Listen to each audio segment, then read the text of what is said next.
Oh my God, 28.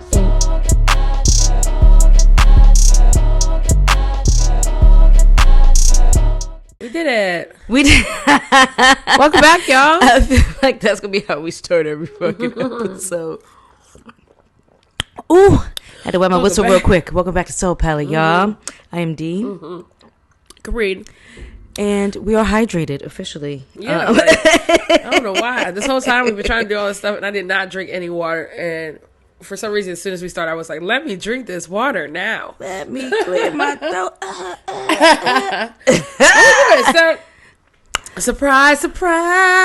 We are not going back to back with the Blue Run single barrels. After sipping last week, I was like, "Okay, I kind of get the point." Yeah.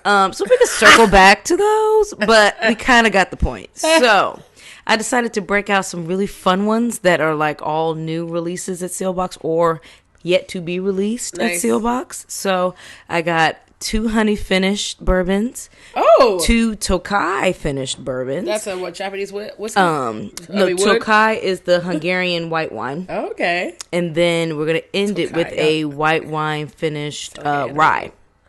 Okay. So I think the wine on that one is Chardonnay. I'm actually waiting for Bill to get back to me on that. But we've got a fun lineup. All these are available or will be available at Seelbach. And we still have our promo code for free shipping. And so if any of these tickle your fancy and you want a bottle, you can use the promo code SOUL for free shipping on that order. Again, that is promo code SOUL. Yeah. For free shipping on your orders from Seelbach.com or the Seelbach app. Nice. Okay. So, First we sip. First we sip. Now, the first one is going to be from Nulu. This is actually one of our newest releases of any type of honey finish from Nulu. So, I think this came out like last week. Oh, actually over the weekend. So, This is the one you did the review on? No. I did a review on the maple. Right. So this one was released at the same time as the maple. I actually haven't tried this yet. So, Nulu Toasted Honey Bourbon. Okay. Selected by Seelbach. And this was aged for 5 months in toasted barrels and then 9 months in honey barrels after it's like original aging. Nice. They usually, I wonder which honey. I know, good question. I'll see if I can find out. Yeah. They usually age their juice in general to about 6.5 years. Okay. And then it's spent the additional 5 and then 9 months in these toasted and honey barrels. Nice. Mash is 75-21 for corn, rye, malted barley. And the proof is 116.2. I mean, you definitely get the honey. Yeah, like right away on the nose. And for me, the honey is like the bear honey that you get out of the grocery store, like specifically. Yeah, you get, because when you say that, what it makes me think of is like you get the sweet and you get that aspect. You get even like texturally, it kind of smells the same. Yeah. But you're not going to necessarily get like all the complexity in aromas like you would from like a raw honey. Right, exactly. Like raw honey and the bear honey is different types of honey, for sure. I don't know what the name of the bear honey is, but y'all know what I'm talking about. The bear like the honey. clover honey is what they call it. But I was I was looking at, of course, something probably on TikTok where all these studies are basically coming out to us what we already knew, but that like the honey in like the bear bottles and all those like basic ones are cut with a lot of like shit that isn't honey. Like, oh no, fructose corn syrup. That makes sense. It does make sense. So I was like, damn, now y'all are starting to like reveal all this shit. Okay, that makes sense. I mean, at this point, what in the grocery store is 100% of what the fuck it's supposed to be. Yeah, it's horrible that we did that. I was actually let's get and legally get away with it, but yes, before we go down, legally get away with it, and I blame government cheese, and I think that's where it started. I think that's where it fucking started, man. Fuck that shit. Fuck government cheese. Well, this does not smell like government cheese. No, it doesn't. Definitely floral, like white flowers coming out for me. I'm even getting like wafts of chocolate, and it's like milk chocolate. I feel that for sure. Very soft. Maybe even lemon oil. Or just lemon, but not like... I get the pith of the lemon, too. Yeah. I think that kind of falls into that same softness as like the white flowers. Yeah, I agree. All right. See.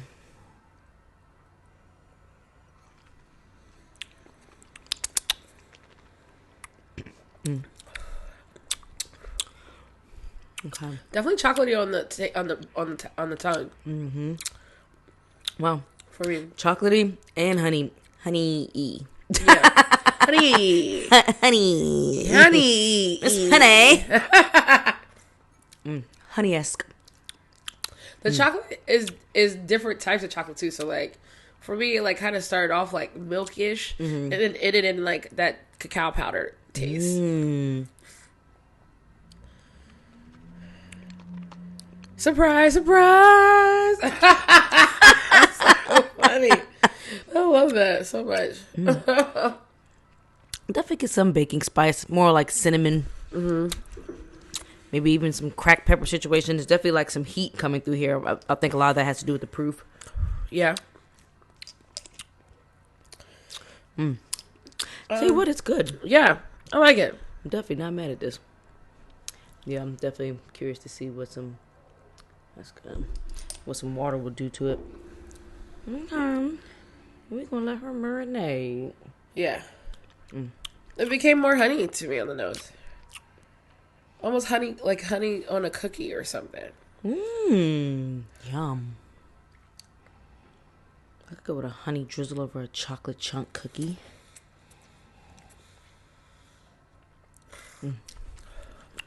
So chocolatey to me. Like dry chocolate. The water brought out more of that.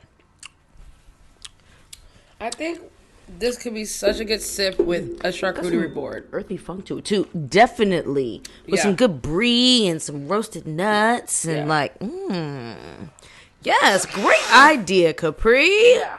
I'm officially gonna start doing that. Whiskey Having boards. different like whiskey like options out for like the charcuterie board. That sounds awesome. Y'all don't take our fucking idea.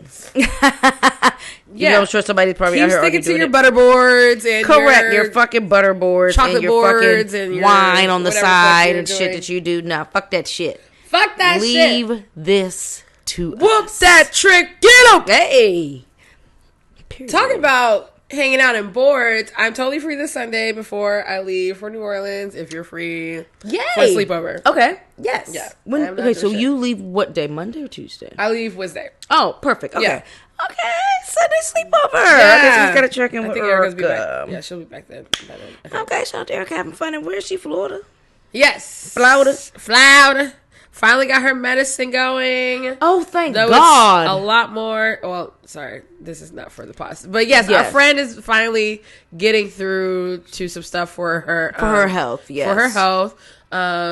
She's been very open about that journey. Fundraiser was successful enough for help her pay her rent. Thank God. And, get her on that journey too. She did. It was a great turnout. So just to keep creating some more fundraising for her so she can live through life like the rest of us need to. Like, just on some, like, regular shit. Yeah. Not even, like, trying to do nothing too crazy. Like, no, she's just trying to live. Legitimately. She's literally just trying not to live on the street. So, right. I'm very happy that the fundraiser did. It did. It went well. Gave what it needed to give. Yeah. And it was really the type bummed I that she couldn't needed make to it. do. It was low labor, low, time, like, easy, fast put together, like, great stuff. Good. It was awesome. Yay, love you, Erica. Yes. Okay, that's wonderful. Yes. So I have a question on the floor. Oh, okay. On the outline. And it was something I heard in probably like a podcast, something I was watching. Uh-huh. But the question is, how would you change if your dreams / manifestations landed in your lap today? Oh, yeah. Like you woke up, you already had your bar. There's already a location you wanted. Just the things that you have on your goal list. Today is that day. Okay. What would you change to accommodate that being here and now? What would I personally change to accommodate? Yeah. Well, hopefully that means I already quit Allegory. So if not, I'm doing that first. I woke up with all my goals and I'm still working at Allegory. That's gone first. Yeah, that would work. Secondly would be checking the bank. What does it look like? Did that also come with my manifestations or goals, or is it just the actual items I wanted to get with money are just theirs? Is my question. You know what I'm saying? So if so, I'm thinking like there's some kind of something going on in there. I would then be reaching out to financial people, financial coaches and stuff like that to understand how to maintain and keep up with what I just got landed with. Because that would be like, what the fuck? If I don't already have it, I'm finding a lawyer, business lawyer. I just need someone. I need to find all the people to maintain what I have. Because I'm not about to learn it in a day. I'm about to just afford to have the services of the people to tell me how to manage it, which is what I would look for. And then book my year out to travel. Do you feel like your first year of having your bar that you really have time to travel? Nope. Not at all. Did you be planning for like the year after? Possibly. Who knows? But I'm going to try. Skedaddle here and there. Because I'm going to, I'm probably not going to have it. And I've also, after this, don't remind me to talk to you about the ideas I've been having. Ooh, that's yay. been blossoming this past week. Ooh, love it. Okay. I hope you're writing this down. Oh, yeah. Everything is Okay, being good. Written down. Good. Because I already have it already. My customer stuff is constantly evolving. But, traveling. What the fuck am I talking about? I don't know. We were talking about what you would change. So where you yeah. left off was you don't think you'll likely really have much time to travel, but you would still try to skedaddle. Yeah, because I don't plan on having the bar open 5 or 7 days a week at the fuck all. I don't even really want it open full 5. I really want it to be a 4-day bar, which I just think would be great for all of us. But that does still. It would be still 7 days for me because I would still need to come in, inventory. Like, I want to do a weekly inventory just to keep up with shit. And, especially during that first time, having to pay investors back and all that first year, first 2 years, I need to keep up with the money, where the money's going, all that stuff. So I will still probably be doing it 7 days a week, 6 days a week. But fuck it. I mean, if it's a close by trip, Toronto's only 2 hours away. Okay. Damn, is Toronto only 2 hours away? Yeah, so Toronto's stuff like on that, my list. I would just figure it out. Like, one thing I'm gonna do is figure out some shit out. I know technically, everyone says you don't go anywhere, which I can feel that, but yeah, my soul will still probably hurt if I don't try to escape, get somewhere, some kind of way. Yeah. After a couple of months of doing the same thing. Yeah. But it'd probably be 2 years afterwards, honestly. But that's what I would in my head. It would be all the changes that are needed to maintain whatever I have. So financially, if I just woke up and my waist and shit was snatched, I need to look at my phone to see if I've been going to, or like the time that has elapsed, been going to some kind of classes, and if it's coming up today, I need to go get ready. See if I got Zumba this morning. Yeah, I'm like shit. Like, that's where I'm thinking immediately, is that I'm like, all right, I'm obviously either walking, stretching, or in a class today of some sort for my physical needs. I'm checking the fridge, see if there's food in there, or if I just been, I don't know, eating apples and air like Beyonce, juice cleansing, whatever the fuck's going on in the kitchen. That's what I would wake up and do. Let me see. So, and the first and foremost, though, I would probably cry and thank God. Period. Yes, it's a great first one. In terms of what I think, how I would change, I would definitely, because this is something I'm like working on now, but I'm not there yet. I would definitely be like the person that's up at like 4:30 every morning for sure. Mm-hmm. You are just getting. I'm up at 6. Oh, I'm up at 6. I'm up at 6 just about every day. Now sometimes I pop up at 4:30 and I can't go back to sleep, so I just roll out of the bed. Still nighttime for me. Because it's still dark out. It feels like nighttime still. 6 like o'clock is still nighttime. It's still dark outside at 6, but yeah. but seeing that sometimes my Pilates class is as early as like 7 a.m. At first I was trying to go to like the 5:30s and 6:30s of the world. No, I was like, this is not gonna work. Yeah, it's not sustainable. So the earliest I really go was like 7 o'clock. Yeah. But I would definitely be one of those people who are just up at 4:30 and like bright eyed, bushy tail, ready to go. And I would have more of an actual, like, not daily necessarily, like, schedule in place, because my days kind of vary what I focus on, but definitely like a weekly, like, already well mapped out what the priorities are, what the thing, like, I don't really organize my days and my, like, weekly goals and shit in that way currently, but it's something that's always in the back of my mind that I want to do. Mm-hmm. And I feel like I have to be that organized in order to like effectively do the things that I want to do in a business perspective or whatever. So that's definitely like the main thing, is like having a very clear routine down, so that regardless of where I travel to, I have a routine. That's real. Like, I really want to get to that point. The Pilates thing and the commitment to that has definitely been like my first kind of step in that direction, but just having something that I know I'm doing all these certain days a week or whatever, getting into like going to mostly the same classes every week if I can control it, and just having that routine and that consistency, and then just building on that with the other stuff. What else would I change? I don't think there's much else that I would there probably is some other stuff I would change. I think I would I would be in solo therapy weekly. Oh, that's a good one. I would be in solo therapy weekly just to be able to maintain the literal mental health of it all. Yeah. And like to be able to navigate the moments of like fear and doubt and like just manage all of the like inevitable anxieties that come with like the success of something solely relying on you. That is definitely a thing that gives me pause as I'm like working towards the goals. It's just one of the things that sit in the back of my mind of like, bitch, it's gonna be all on you. Raising capital, loans, hiring, firing, all the things. Those parts I could do. I feel like loans, I can do them. Not gonna be by myself. Like loan stuff like that, I don't think I'm gonna be by myself. Raising capital, yes, but I don't feel like I'm gonna be by myself doing it. You know what I'm saying? I feel like I'm always gonna be reaching out for help. I've been doing it so much more now, just reaching out for help. I'm like, I can't do this shit alone. Even if it's like something like LegalZoom, I'm like, if they know how to fucking do it, I guess I'm just gonna here's the money. Like, you do that part, but like, right. Hiring, firing, got it. Leadership, yeah, I was gonna say that you know? That stuff I can do. It's just it's different when you're doing it, and those decisions, like, it's the financial piece for me. 100%. It's the financial piece for me. It's a little easier to make decisions and do certain things, whatever, when somebody else is writing the checks. Yeah, I feel that. I feel like it's gonna be easier for me to do it.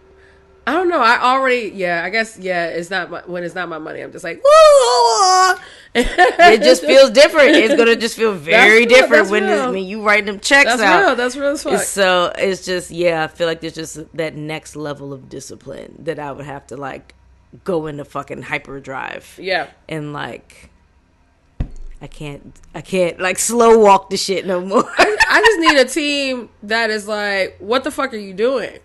What are you doing right now? Well, I thought that I thought we could Like that's the that's the advice I need, because yes, I need discipline, but I feel like the person to continue to be like, bitch, this is not what you do with this.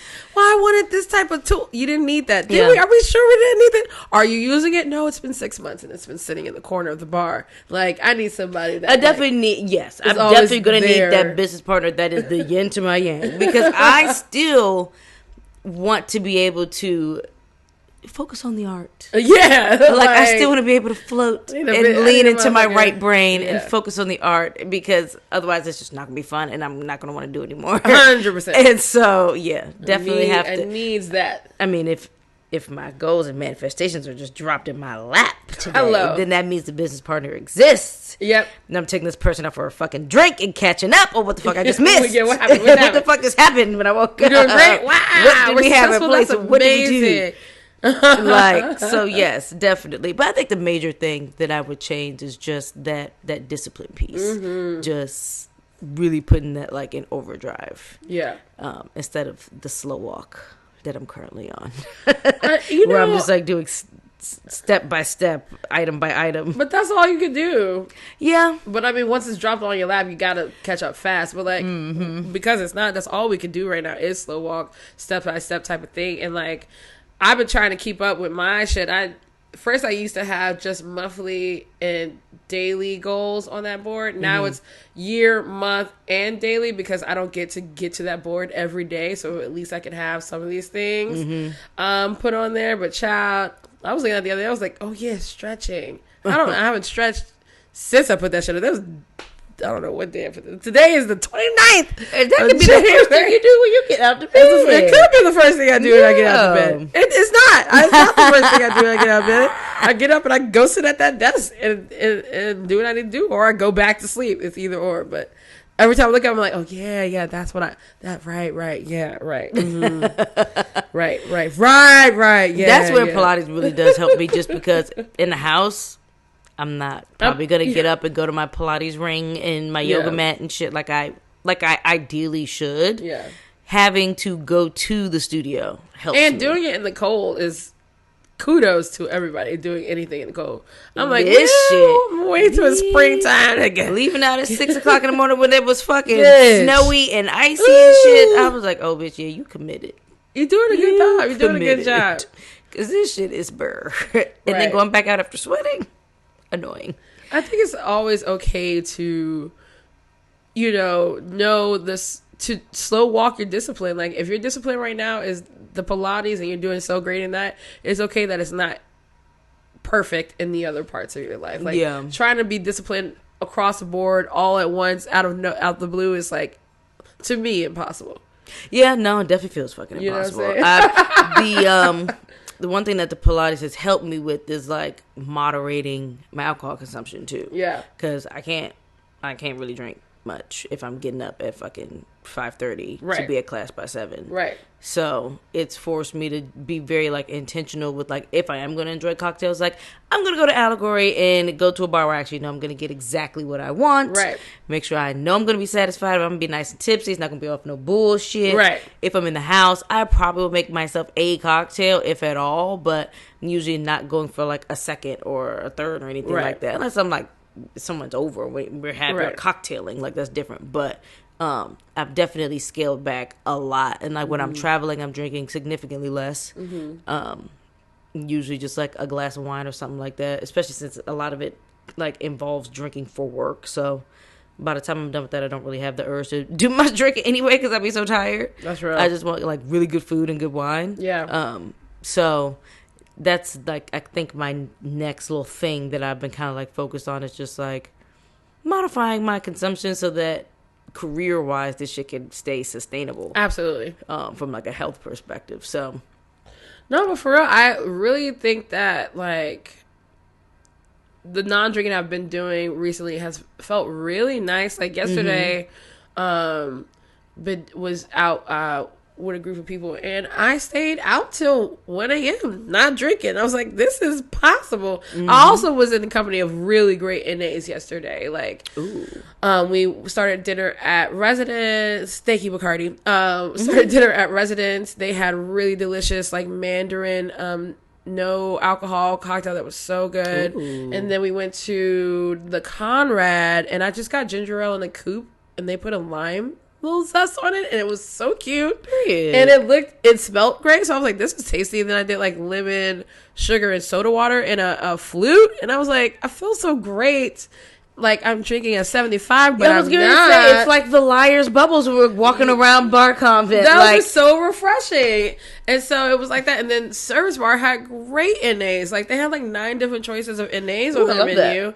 I love that there's more of an emphasis on the menus now of like actual NA cocktails. Oh my god! Actually, I'm so glad you brought that up because let's go to our second sip because I'm gonna find the spit. Okay, but it was great because I like still had the energy to be around people, talk to them. You know, I did want to sit down and have these new shoes on, so I was breaking them in, and they were kind of hurting my feet. So I did want to sit down, but I was still up and lively, and like people were leaving. I was like, oh, I kind of want to stay around, and I was like, well, there's no one else to talk, so I left. But and also when you go to bed late, it doesn't feel as bad in the morning.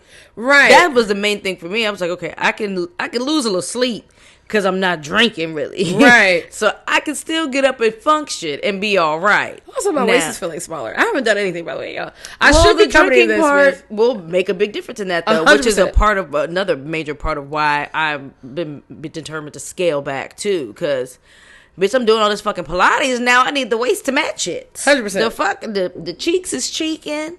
The back is backing. And getting smaller. The arms is arming. But now I need the waist to fucking go inward. So. Period. That means less alcohol for me. But not right now, because second sip is Starlight Distillery Honey Finished Bourbon, also selected by Seelbach. I was immediately going to water, sorry. No. So this one is 4.5-year-old bourbon. I think they do about 4 months when they do their finishings. So I want to say about probably 4 to 5 months in honey barrels. And this one is 108.4 proof. Okay, so we're down. We're down a little bit. Yeah, we're going down a little bit in proof. Child had the motherfucking. Ooh, hold up. Let me compare these real quick. Wow. This one, the Starlight compared to the Nulu is like that honey stick, very much there, very much pronounced, but it's way softer. Whereas Nulu kind of like smacks you in the nose a little bit. Way softer. This one kind of lulls you in with like a soft honey wrapped hug. Almost like a honey butterscotch candy type of thing. Or honey candies. Do you remember the honey candies? They weren't butterscotch, but it was like... But that kind of like shape, right? Yeah. Vanilla is huge. Like vanilla extract, not the bean or paste. Very pronounced, but it smells really nice. Still that citrus. Right. Definitely citrus. From the top of the glass, I get a little caramel too. Yeah. Oh, maybe I'm talking about the caramel candies. Maybe it wasn't honey candy. Because there was caramel candies that were round. Maybe that's what I'm talking about. Yeah, round and in the, what were they, like them clear wrappers? Yeah, that's what I was talking about. I'm really enjoying how like soft this is. They're not caramel chews. What were those? The hell if I know, because I hated eating caramel. You know what? I'm surprised. I really thought these were going to smell a little like Golden Grams almost, but they don't. That would. So I think if there was more like baking spice involved, it would probably lean more towards that. Because this one has, I don't really smell much of the baking spice on this like I did on the Nulu. Right.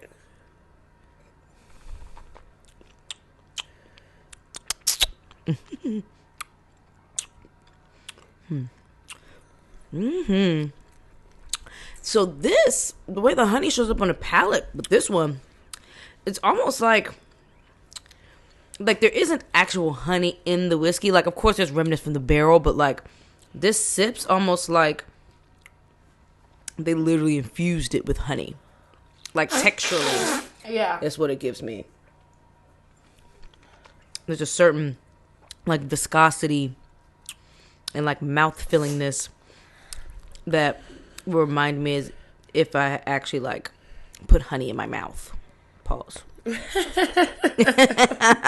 don't know why honey in my mouth is a pause, but it immediately makes you think like yes, literally. And I was like, maybe my brain just goes to really foul places, but anything that ends with in my mouth, I'm pausing it.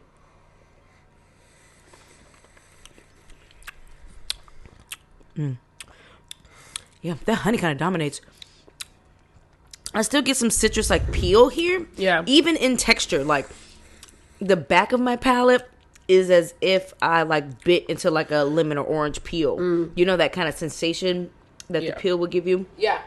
That's what it's giving me on my mouth. On my mouth. Pause. My nose is acted up, so I'm not really. Damn. Like, so were you able to test out the theory about the histamines in? Are you pretty confident that that's what's causing it? The whiskey? I'm not confident anymore because yesterday I didn't drink at all, and my nose was still kind of doing it. So I'm either needing to take like allergy medicine all the time because it's that irritation where you're like allergic to outside constantly. You know, so like that sinus kind of like not sore, but like irritated. Yeah, itchy, irritated, and so I think it's making my nostrils constantly like wanting to close up. So, like, you should ask your doctor if they can give you like an allergy test. Yeah, probably. Just to see what could be the root of it, because Right. it might be something that's across a number of ingredients. But ooh, so much white flour just now. Mm-hmm. It's in and out, so it's like, you know, if you can't tell, like, you can even tell that there's like so much mucus going on. Yeah, I can hear it in your. I know. Yesterday I was stuffed up because I smoked a bowl. The weed always makes me fucking stuffed. Yeah, no, weed does that to me for sure.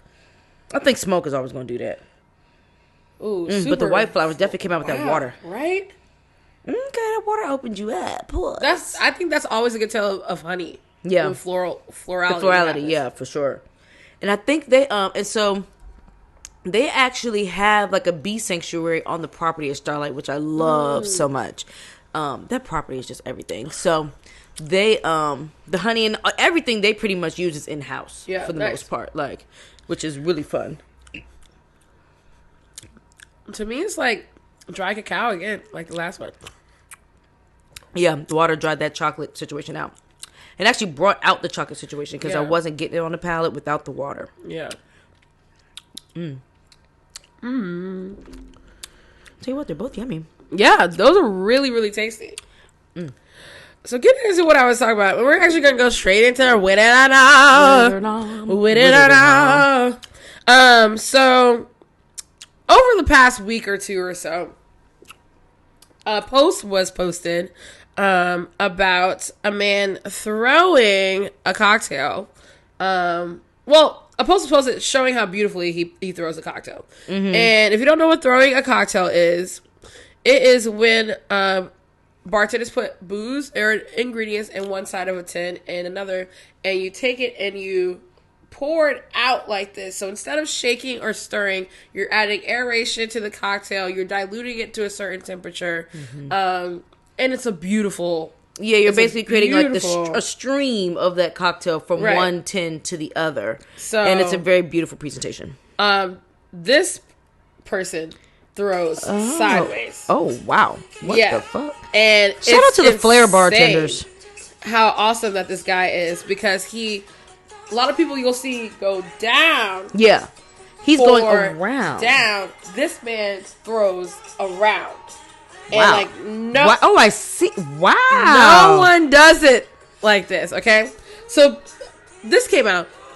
And the industry. That's beautiful. Okay, so I love that. Right? And we'll share the link to this in the description, of course, so that you guys can see what we're talking about. And so that happens. Mm-hmm. And I guess from there, human. From there, people started talking about if throwing a cocktail is necessary, right? So we go to a bar recently called Dutch Bar Kills or some shit like that. Dutch Bar Kills. Dutch Kills Bar. Dutch Kills Bar. I don't know what that means. They're in New York, of course. Oh, God. And they post this where the image is someone throwing a cocktail, or actually a bartender behind the bar. They might be throwing a cocktail. I don't really know. And they're the clown face on. Which is the clown face emoji on the person. And it says, throwing a cocktail is stupid. Say what you want, but it's a waste of time, a ridiculous display of pageantry that says, stop your conversation display and look at me. If you truly believe this adds texture and air to the cocktail, consider a dry shake or shake it with a large, cold, singular ice cube. Leave the circus at home. Seriously, how does anyone get through a round of 10 cocktails doing this silliness?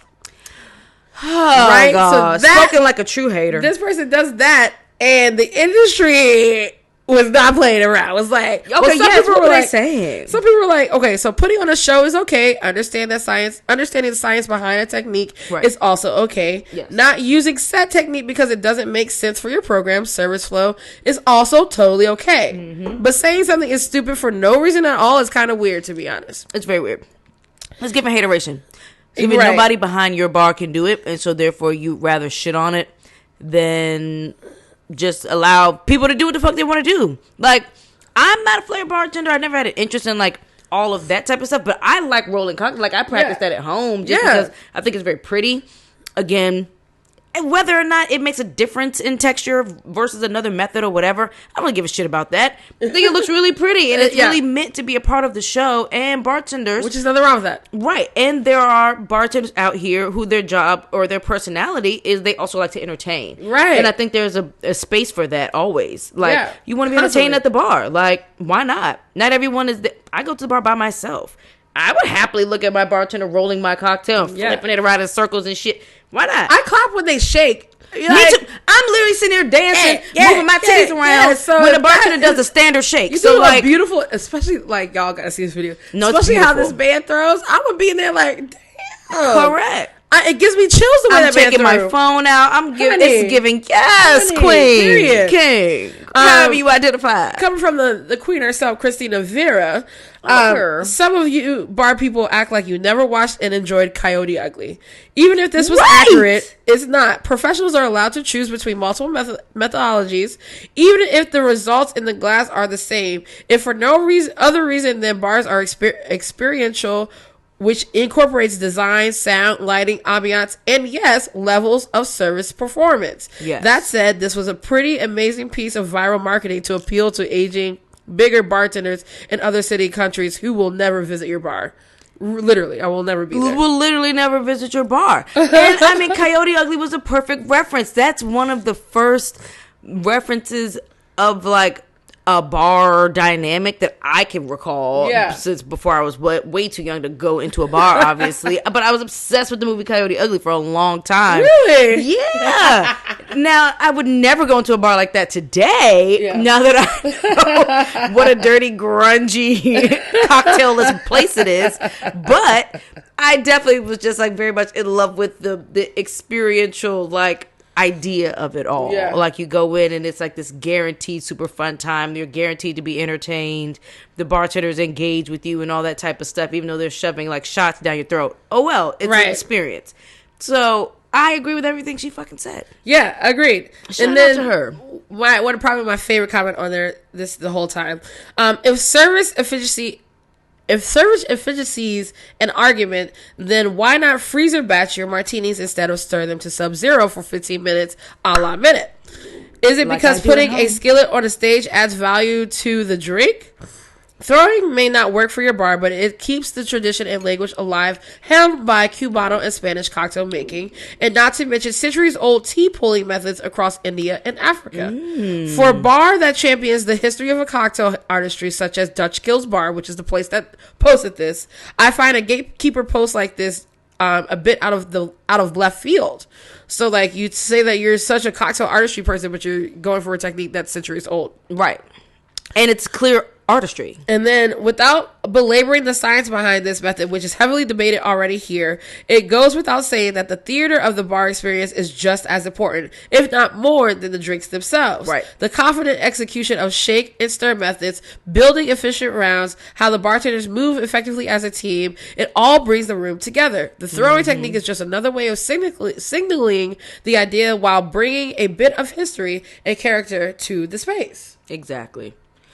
People eat and drink with their eyes first. Like, this is nothing new. This is not. Unless they're blind, which somebody caught me off guard one time. Oh, yes, that's true. But they hear. In that case, with their ears and nose first. Yeah.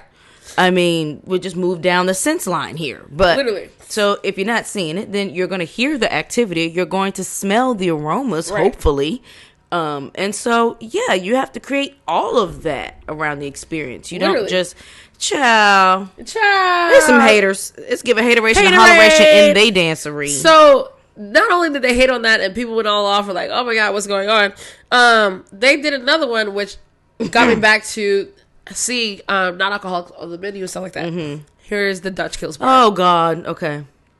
Why is it that nowadays everything has to be available to everyone? Oh, businesses can't simply be as iconic for what they do. For example, we have always offered non-alcoholic cocktails since day one. If you come to Dutch Gill's and ask for it, you will be made a perfectly balanced NA drink. We even carry NA beer. Do we have a whole section on our menu with NA drinks? No. Why? Because it is not what we do. We could do it and we will happily make you one, but these days it seems hard to just be who you are. Since when did new and flashy, all-inclusive and all-encompassing become the winning ticket? Are we all expected to be a mini Walmart? So many cocktail bars have such distinct identities. There is no need for them to homogenize themselves in order to suit the trends of the masses. Call us Luddites, I don't know what that is, Luddites, but we stand firmly on doing what we do unapologetically, perfecting a trade and the legacy of what has been passed down to us from generations before. The city used to be full of these types of spots, legendary business admired for those enduring qualities. But if we're really talking about what has been passed down from generations, NA has been passed down from generations also. Why are you contradicting yourself? This bar is trash. I'm sorry. They're probably not trash. They probably do things well, but you're taking yourself way too seriously. Yeah, fuck out of here. This is like, who the fuck is in charge of your social media? Is it the owner? Who is this? Is it the bar manager? Whoever it is, put a muzzle on that person because this is not cute. At this point, I do not want to meet you all. Not at all. Like anybody on the team. If this is how the whole bar feels or whatever, or you know. Like, that needs to be on somebody's like personal page because it sounds like a very personal opinion. But if they're speaking for the bar as a whole, then they're speaking for the bar as a whole. Yeah, that's what are we talking about? Like, why are you just put it on the menu? That's a lot. Put it on the menu. Yeah, like you're not. It already sounds like your team don't like to talk to people in the first place, right? And it's giving you're one of those bars that like. Doesn't matter if you're a regular, doesn't matter, or you only treat your regulars good. Like when it comes to new people in your bar, it's like just get with the program, even though you don't know what the program is, or you can go type of energy. And there's a lot of New York bars that have that type of energy, and I would never patronize them. Where is this bar? And as soon as it said New York, I was like, duh, because literally that's how these motherfuckers act up there. You know what I'm saying? So it's like. Okay, keep doing your thing. You take yourself too fucking seriously, but if that's what the fuck y'all do, that's what the fuck y'all do. There's nothing else we're gonna give from that, but sure, you know, do your thing. Like, if that's how y'all fucking get down that way. Drinks look cute and they look like they are, you know, classic cocktails, but I mean, the drinks look great, but I just feel like I wouldn't want to work here. Nothing about this looks like we're having fun. You're taking yourself way too... Yep, old white man. Some women, I guess, behind the bar, kind of. Nope. More old white man. Whatever, bro. Whatever. Fucking didn't like that shit. I'm not with it. I don't like bars to perpetuate that, you know... Yes, do your own thing. Every bar has its own identity. Just because people are putting non-alcoholics on their menu does not mean that anybody's becoming a fucking Walmart. Right. It's the Walmart piece for me. I didn't understand that. That at all. Like, what are you talking about? Do you want people to come into your bar? Just because you're putting what you offer on the menu? Because you're willing to offer the NAs, but you just don't want anyone to know that you offer NAs? Because it's not who you are? But you just said you're going to give me a perfectly balanced one, so why not put it on the menu? Why not put it on the menu? If the rest of your shit is perfectly balanced too? Especially when a lot of people are new to NA cocktails and don't exactly know what's going to taste good, not going to taste good, whatever. Some people, just like people who are new to drinking, need to see ingredients written out to really understand whether or not they even think they like it. Like, again, literally, we start with our eyes or ears. So, if I don't see there's any options on the menu, I'm going to think that you don't make them. I'm going to ask, you know, at that point, I'm probably going to just say, can I get a ginger ale? Because I don't think that you all have anything else. Why would I, as a person that is an advocate for people reading the fucking menu, and you're saying you're just not going to do it because that's just not who you are? Fuck you. It's fucking weird. You're fucking weird, bro. Y'all are weird. Y'all are haters. Literally. Not with it. Not with it. Not with it at all. Not with it. Should we go to our third sip and then go to our next not with it at all? Yes. Let's do it. Third sip.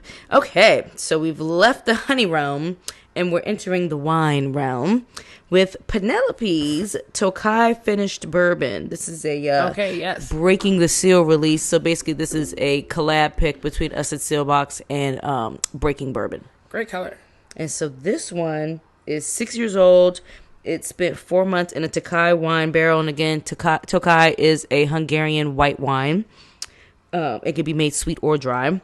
And it is a mash of 75 corn, 16% wheat, 6% rye, and 3% malted barley. And we have hopped back up in proof to 117. You said corn wheat? Yep, corn, wheat, rye. So it's a 4-grain. Corn, I think all their bourbons are 4-grain. 75% corn, 16% wheat, 6% rye, 3% malted Definitely barley. get the wheat. Mm-hmm. The wheat comes through so much. It's kind of like this soft, almost like cream of wheat smell to it. That's a good nostalgic one. I was just talking about Smells cream great. of wheat. Yeah, even with the butter. Yeah, it's Wow. really nice. Because I get almost like a brown butter Yeah, on the nose. 100%. And then I definitely get that. So Tokai tends to give, it gives fruity, but it also gives very earthy, funky. Yeah. So like that funkiness that's happening on the nose, that's Okay, I definitely feel the that. wine. Like definitely some dirt. Yeah. kind of thing Yeah, going exactly. on. Like dried soil. Yeah. And like grape skin. White grape skin. Yeah. Mm-hmm. For sure. That's fun. Fresh and not like, I guess like white grape skin like off the vine. Almost. Mm-hmm. Because I feel like the seeds are there too. Yeah. That's so fun.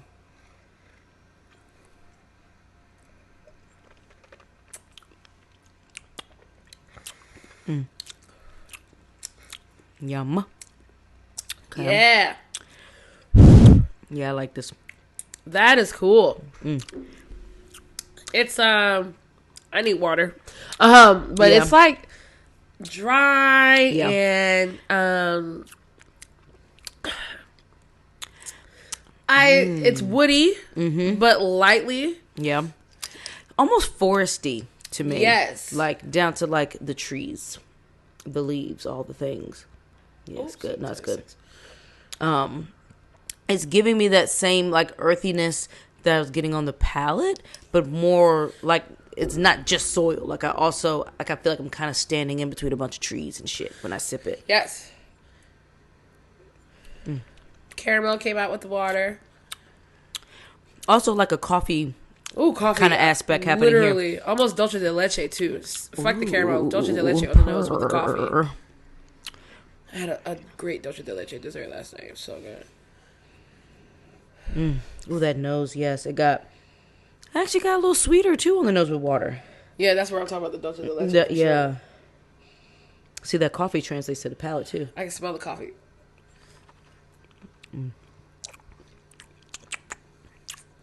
Ooh, it's good. Water brought out some like leather too.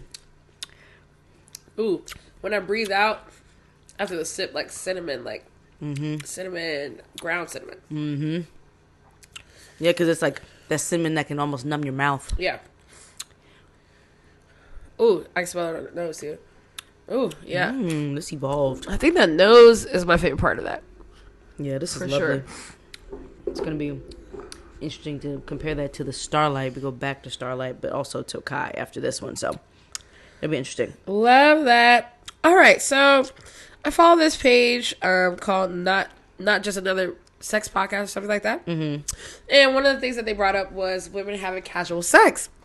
And as a woman that's single that did have casual sex, I've been trying to have casual sex. You know, I've been running to as I'm older that it's not really as attractive with the people that make it such a big fucking deal. Yeah, it's a good way to put that. And I believe that I'm totally capable of casual sex. If it isn't like one, you're like so pushy, like, what am I gonna see? What am I gonna see? Oh my god, can you see tonight? Yeah. It's 4 a.m. in the morning. Can you go right? You know, like I'm like, especially if I haven't known you for years, like if I'm just getting to know you, you're pushy about it. I'm like, man, like that's yes, I'm in the lifestyle, but like this, like we could still be mature about this, Right.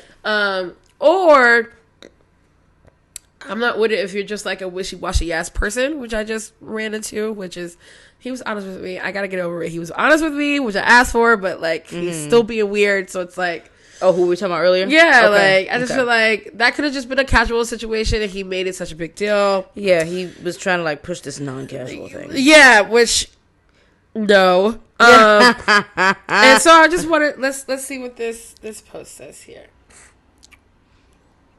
The average woman have casual sex, because what the rumor is in society is that we get attached immediately. If a woman gives a man access, it's because he must be special. She's into him. Does that exist? Does casual sex exist for women? I think casual I love sex her. I can forgot her exist name, for but I love women, her. But also, if you don't know your own body, if you don't know your own pussy, if you don't know what it do, if you think that a man is better at sex than you, then it's going to change how you think of them. You putting them on a pedestal instead of putting yourself on a pedestal. And the average woman have casual. Agreed. Yeah, you know, like Agreed. I also think that we are being projected upon. Women really step back and think about the situations and relationships that you have been in. And people are like, oh, you know, I don't want to put it down on you because you go be attached to me. And really, you're just fucking giving the disclaimer for what's about to be lackluster sex. I think also you're projecting that actually you be motherfucking strung up in about to be attached to this punene. Period. Like, and so really you're not trying to get too deeply involved, if you understand what I mean. Okay. Like, what are we talking about? I definitely feel like women can and have been having casual sex. Yes. Forever. Yes. Even down to the fucking 50s housewife. Honey. Baby. She's having casual sex with the fucking gardener. Yeah. Okay? It's happening. The fucking gardener who she is very quickly dismissing from her home the second that she gets her nut. This is not a foreign concept. Yeah. Casual sex is not... The whole point of it is that it's not complicated. The entire point is that it's not complicated. And, you know, it's like, yes... Stigmatization happens. It happens for sure. What is the opposite word? Pussy whipped happens too. Like more often than the motherfucker being stigmatized. I promise you that. Tell you that. Okay. I the tell thing you about that. it is that's really crazy is I feel like a lot of the times it's not that a woman's stigmatized. It's women will enter into casual situations. Yeah.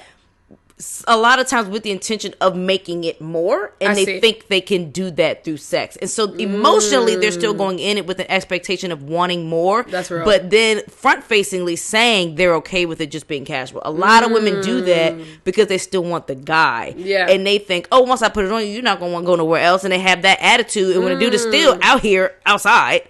Then they get this weird needy attachment type of thing because like, oh, I just pulled out all my tricks. Like, what? Yeah. You're not. What's up? Yeah. You didn't change. Yeah. Like that's where real. I think it becomes an issue is when you're going into it saying you're okay with something, but really you're hoping for something else, which is too commonly practiced. Like, you know what I think we need, and men do that shit too. I've had that happen to me. We need some guys on this podcast to tell us what does make them ready to commit to somebody. Yeah, like what? Or to a main person, because some people that we know are non-monogamous and they have main people and all that other stuff and things. But what is it really? You know what I'm saying? Because that is so real. Like, it obviously ain't the pussy because you're going around giving it and getting it. And men always say, "Only thing better than great pussy is new pussy," and I still don't understand that. But like, whatever. Yeah, you know. But like, what are the determining factors to be like? This is the one. This is the one to lock down. You know, you can't. Everyone's different. Every person you run into is different. Right. But like, if you could name general things, I wonder what that would be. Yeah, like your general kind of outline. Obviously, there's going to be all the nuances of like your person. Right. But what is your general like? What are you? Do you have a list of the things you're checking off? Whether it's like closeness with their parents, having ambition, intelligence, can they read a book? I mean, financial stability, financial literacy. Like, what do y'all even fucking check for? Literally, though, is really what I want to know. And I don't think we get enough of that conversation. At least it's not coming through. Not at all. My feeds, of course, because I'm a black woman. I like gravitate to black women stuff, right? But I'm just not seeing it from any of the things, even on some of the things where there's men and women. And then the ones that I do see are childish, you know, like childish is fat ass. Actually, you know what? Sat down with a man that I was kind of talking to. We went out and some things, and you know, I was talking about his ex-wife. Well, he kept talking about his ex-wife, so I brought up, I was like, so why'd you marry her? Well, she had a fat ass. Jesus. You know, because she could. Something else. It was very like surface. Yeah, and it was just like, well, is that what y'all are like? What are your marriage needs from women.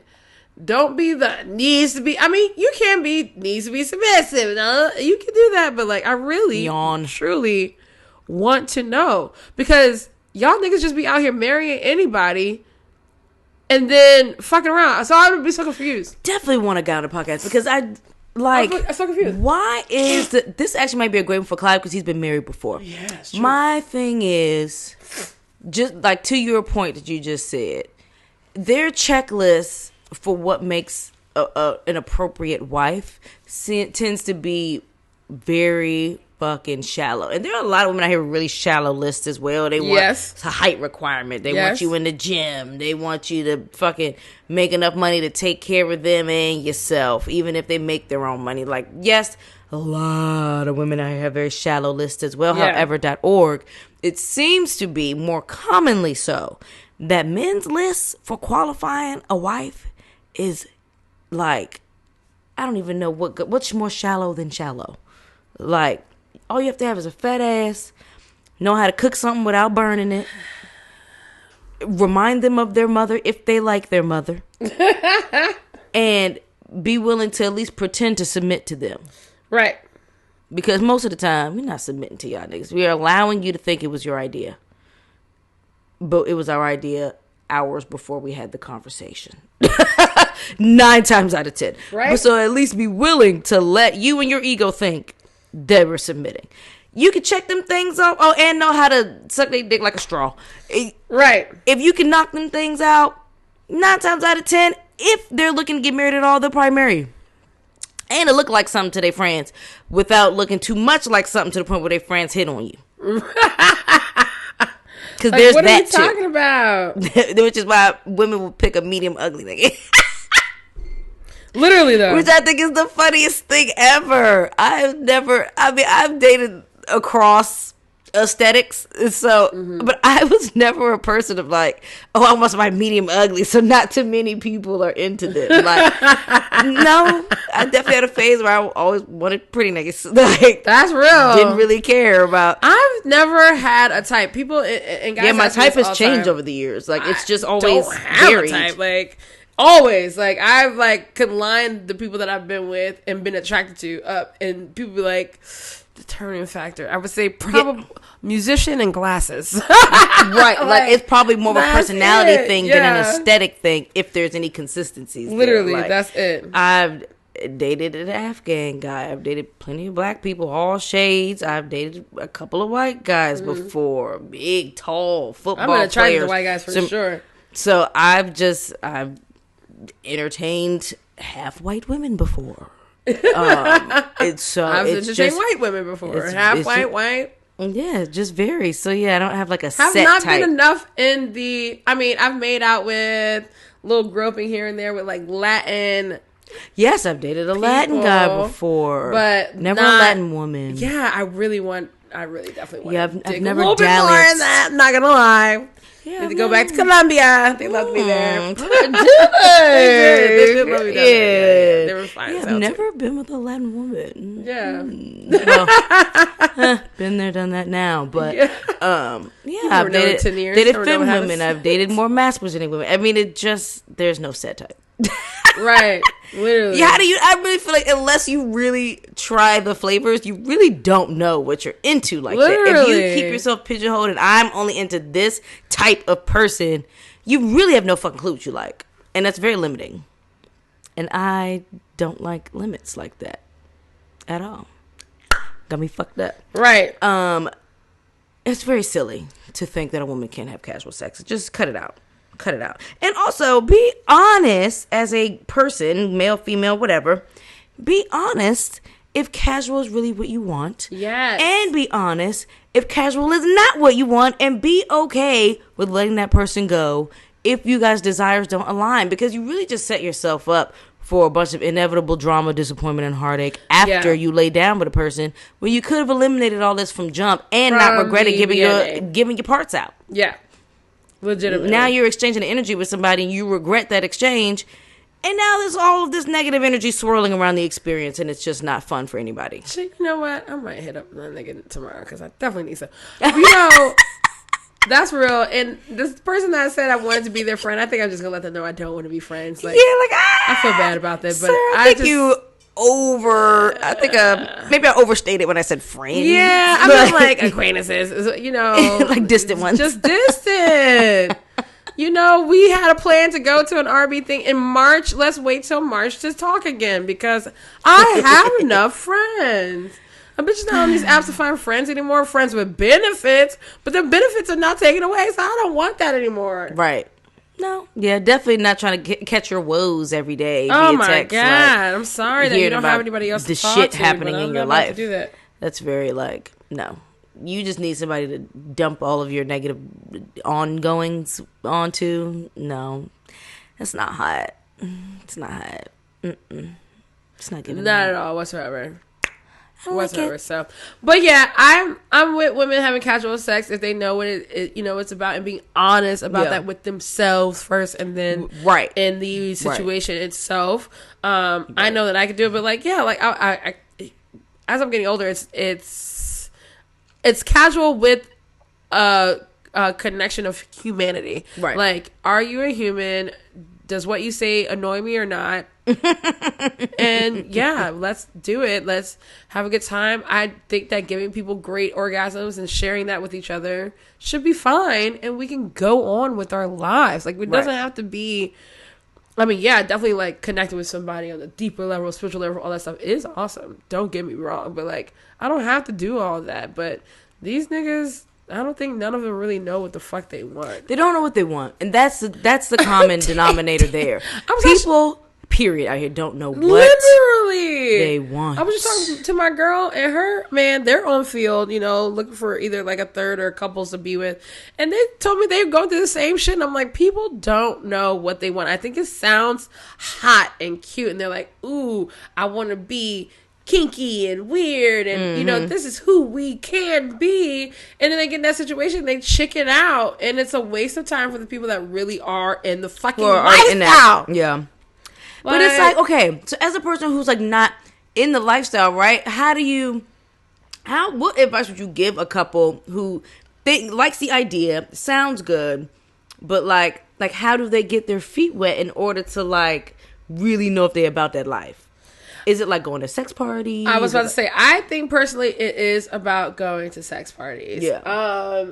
And seeing how you all interact with another human being together, seeing how you all interact in the same room but separately to other people. I mean, honestly, before you even get there, because that might be a big step, going out and seeing if y'all can flirt with someone together. You know what I'm saying? Is it like, can you watch your significant other go and be flirted with, get a number? Is that fun for you all? Is it not fun for you all? Did it tick you off? Did it make you irritated? Did it make you irritated in a good way? Because, you know, sometimes if I'm really into somebody and I see them flirting, it might make me irritated, but it fuels me to be like in the bedroom like, oh yeah, I saw you looking at that. You know what I'm saying? Like, that in my mind is kind of like, I feel like I would be at that threshold of like irritated but kind of like turned on a little bit. Yeah, like my ego just gets stoked a little bit, or irritated, like I want to punch you in your face with that phone. Right. Like, which irritated which girl am I? Because I don't even know what girl I am. Which one is it going to be? So I think like starting in baby steps like that can make sense. But everything is about communication. Yeah. In general, and take it as slow as you want. Like, it doesn't have to be, well, my man wants this, or, you know, my significant other wants this, so let me try to do it. Because I find that a lot too, where it's like someone else is kind of being dragged along into this because they want to make the other person happy, or it doesn't necessarily make them happy. And the situation needs to make you both happy. It has to be mutual. Like, or the situation is, it would never work. You're okay with both of y'all going separate for however much time and coming back, and it's such a situation. Because I even have a friend who, you know, open with her man, everything like that, and a coworker, what do you say, friend? And one night, you know, her man for a while wasn't really going out. It was just her doing all the like things and going out. She was like, I really want him to go out because I feel like I'm hoeing and he's not hoeing and blah, blah. I was like, okay, that's real. So started to encourage him, like, please go get numbers, go do this. And now that he started doing it, she's like, he hasn't texted me back. He hasn't done this. Now it's driving her crazy. He's at her room right now. And he hasn't texted me back. You know, like those types of things, like, well, be honest, like, if it changes, that's okay. Yeah, like, you gotta talk said about you were it. cool, because in your mind, it sounds cool. The imagery, especially if you want to do what you want to do. Yeah. It sounds like, obviously, you have to let them do. Absolutely. This too. sounds great. But now that I'm like, it's happening, and you did this, and now it's taking too long for you to talk to me, and now it's doing this. Because it was like, maybe like an hour had passed since he had texted, and I was like, well, like, if he's doing a girl, like, an hour and a half is gonna pass. An hour and a half is gonna pass. If he's with this girl, and she was like, oh yeah, I guess so. I was like, yeah, like, really think about it. I was like, if that is bothering you, I was honest with her. Be honest when you get home or in the morning when you wake up, y'all breakfasting or whatever. Be honest about your feeling roller coaster you just had just now, because that's the only way y'all gonna be better at being open, right? Or it's going to crumble, digress, and go back to being monogamous. Maybe got every step along the way. Every time you try something new, be honest about, like, well, how did that feel? You know. And child, that's all I'm looking for, somebody that can communicate that way, because it's not easy for people to. I think some people feel weak to show that they care about it. Or? Yeah, like, I should be confident in my man or in my woman or in my person. Like, you know, we already got this bond. Like, I'm confident. Yeah, you should be, but you also got to honor your feelings that are bodily indicators that maybe you're not exactly where you thought you were. Yeah. Like, exactly. You say that you trust a person, but a lot of times when we're saying that we trust people, it's in theory. Yep. Because we're not presented with the circumstances that make us feel anything yet. Right. And so, yeah, it sounds good. Like, oh, yeah, I trust my partner. Like, but then the second that they're not responding to you via text as quickly as you like, now your mind is going to, well, why aren't they responding back to me? Right. That's not trust then. And you should be honest about that. Yeah. Like you said, with yourself first. Yeah, like, 100%. Because that in itself is not trust. Trust is like, okay, I sent my message. They'll get back to me. They always do. And just trust that that's going to be the case. Going. Is it going to be in your brain? Possibly. For sure. And I think for the first, like, for me, in my head, I feel like for the first, like, year of it will probably be like, okay, I'm going to get back to it. Because you always got to kind of train. It's still a training. Yeah. Like, you're working a muscle. If you haven't been in the lifestyle for a while, that first few times is you de-wiring the societal aspects of what it means to be whatever you identify as in this world in monogamy. So, like, for me to be like just in relationship, you know what I'm saying? So for me to be a person that's like, you know, I want to explore people outside of one person and stuff like that, I'm constantly also fighting that too. And then when I find a person that is dope, I feel myself feeling that, like, oh, I can only be with this person for this amount of time, but I know probably down the road I'm gonna be like, you know, can we talk about this? But, like, it's okay to change up. Literally. For real though, like, it's okay to change up. The fact that people act like, I'm not change up like you as a person, but like change up. But it's okay to, like, your feelings change. Think that you're going to feel a certain way and then go through something in order to actually know for sure that, like, okay, now that I've actually been through this thing, I actually feel this way. Right. That's okay. Just because you say something theoretically doesn't mean that just because you said it now you gotta fucking stand 10 toes on that. If that's not true, your actual truth, like, you're not really gonna know what your truth is until you actually get presented with the circumstance. Like, all this shit is just theoretical. For real. The fuck? Like, in theory, I think I would enjoy being a voyeur. But I also have not actually been in a circumstance where I'm sitting around just watching somebody do something. Let alone my partner. Yeah. Like, I don't really know if I'm gonna be into that. It sounds good in theory, but I don't know. That really could just be limited to porn. I don't know. That's real. So, in person, who the fuck knows how I feel? Who knows? I might clam up and become a prude, or it might just break the freak out. I don't know. And so, if I ever am in that circumstance, I'll let y'all know. I feel like a good thing to step into, like, if you think you want to be a voyeur or not, is watching your partner masturbate. If they're comfortable to do that. Like, does it, watching them make you go, or like, this is hot, or like, ooh, this is motherfucking hot, and now you're both, you know, touching yourselves and watching each other? Like, how does that go? Because I remember, I'm like, yeah, I love watching people, which I have been in situations watching other people, but when someone was like, all right, we're gonna sit across from each other and masturbate, I became like so shy. Like I was like, already you're know I would be I'm shy in staring that at you. circumstance. Yeah, it's the staring at me part. But I got into it because I really do love watching other people masturbate. Like, it's one of the most watched things I watch when I watch porn. So it was like, I'm more focusing on you, and I'm just gonna do my thing because I'm getting down with watching you. You know what I'm saying? It was less of me in my head. I had to get out my head because at first few times I was you like, have to get out your head, right? Oh God, I look stupid. Oh, it was so cute. Like, yeah, you know, that's the like, problem for me. It's all of like, oh my God, that's where my like, I've never recorded myself doing anything sexual because I'm so concerned about like, one, I'm a camera person, so like I'm thinking angles and lighting and like, oh my God, does my labia look awkward? And like, it's too many thoughts, and now I can't even enjoy myself. So I'm just like, scrap the camera altogether for me. Can we be in person? Yeah. I know what I look like in person. I can't control how I look on this camera right now. And that is going to make me dry up like a prune. It's hilarious. It's super funny. Like, you really, like, I would say start there. It's a practice of getting out of your head and in your body. It is a practice. It isn't just an automatic, like, woo, I'm in this. It's a practice. It constantly is. You gotta work that freak muscle, child. Yeah, if that's what you want to do or be in, like, you don't have, like, it's okay. What the song say? Vanilla baby. So there's something baby. Yeah, I forgot how that song goes, but I know what you're talking about. You can't cut me down, so put that load on me, baby. That's the only, I know, like 4 words out of that whole thing, as y'all can see. The only part I know is the vanilla baby part.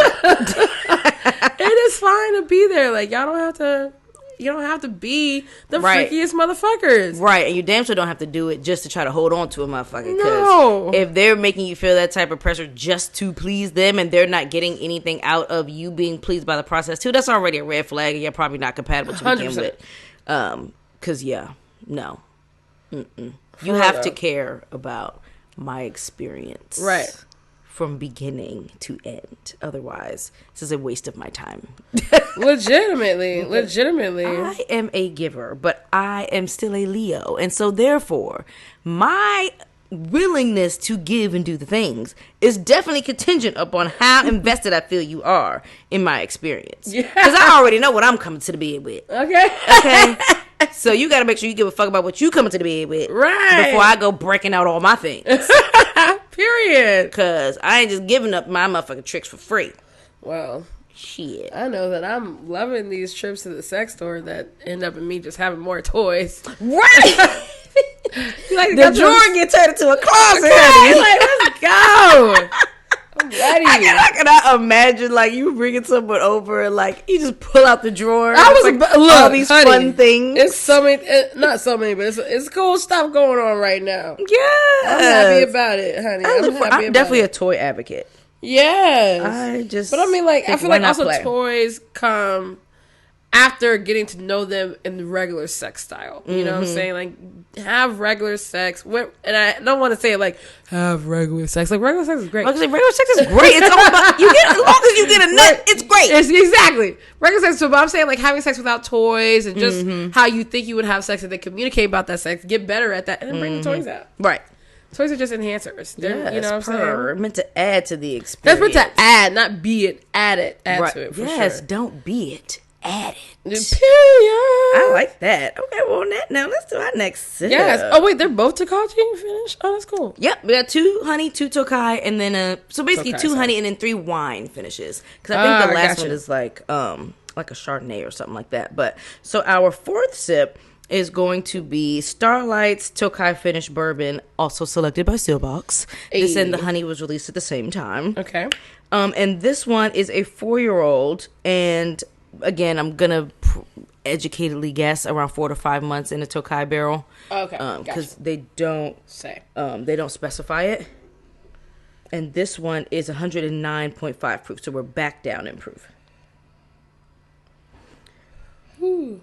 This one is very different on the nose from the Penelope. And of course, I think it's because that wheat factor is removed. I think I'm smelling pineapple. Maybe because that wheat factor is removed. Yeah. Skin on?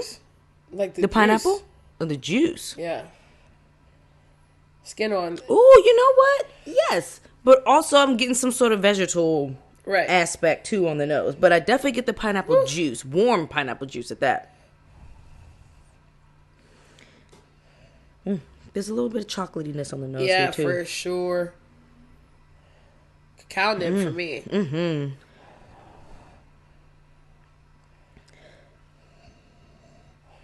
Whew. Yeah. That's, it's pretty straightforward on the nose for me. Yeah. It's not like I don't have to. Not enough going on. I mean, what's going on is lovely. Yes. It's just not like a ton of shit going on. Right. Which isn't a bad thing. At all whatsoever. Yeah, now it smells like chocolate covered pineapples. Not gonna lie. That's amazing. Yeah, I don't get the grape skin and all that like I got on the Penelope.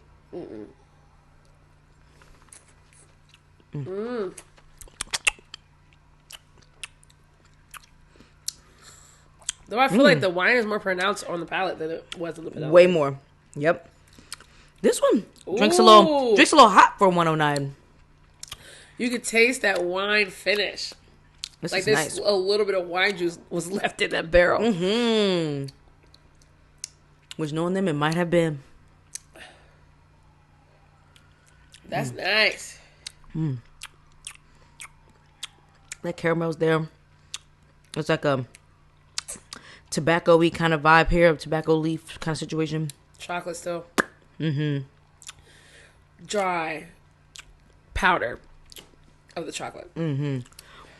It's very mouth drying on the palate. Mm-hmm. There's a really softness and texture on the palate, and then it's also like half of my mouth is drying and half of my mouth in the front is like watering. This is true. There's a lot going on texturally here. Legit. Yes. Water me down. I'm trying to control it today. That little sneaky little six drop always makes its way. Oh shoot, Sean called me. I'll call him back. Shout out to Sean. Hey Sean. Hey Sean. I'm trying to work on this. I'm gonna be at New Orleans Bourbon Fest, y'all. Yes, in case any in of our March. lovely listeners are gonna be there. Yes, in March. In And so we're no longer going to Aruba in March. I'm so bummed. Oh shit! I forgot about that. We're gonna have to like figure out a different time to go because Ra's actually getting honored at work, and she has like a speaking engagement and all that stuff. It's during that week that we would be gone, so we have to kind of figure out a new date for that. But I'm still taking my ass to New Orleans. Tell you that much. That was gonna be the week after anyway. So right. She needs. You need to make it to Aruba, Ra. She definitely needs Aruba. Oh my god! I feel like she definitely needs to be like at the happiest island on earth, apparently. Manifesting this Peru trip in April. Ooh, yes, Peru. Would that be like a brand thing? Or yes. what? Okay. Take me Yes, as Peru. I am. I don't know.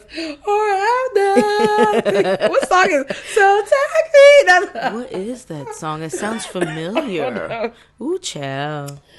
No, I'm amazing. mixing two songs together because I was ending in Whitney Houston. Don't walk away from me. That's what I was mashing with the words. I was thinking, so take me as I am, or have not. Mary J. Blige. Wow, that's fun. Not the Whitney Murray mashup. Don't walk away from me. I know exactly what Whitney joint you're talking about. There's nothing. Yes. Mind you, we're not a singing podcast, so don't judge us. Or have no. Oh, okay, no, exactly. Child, we all over the place. I'm definitely mashing the two. I've got to figure it out because sometimes I don't figure it out. I'll be like, That's just Capri listening to these mashups when she get ready. So now she just fuses songs by default. Butterscotch on the nose. This did get sweeter on the nose. It brought out more of the quintessential bourbon notes. Yeah. With vanilla. Water. Vanilla bean. Mm-hmm. Little waft of smoke. Little bit.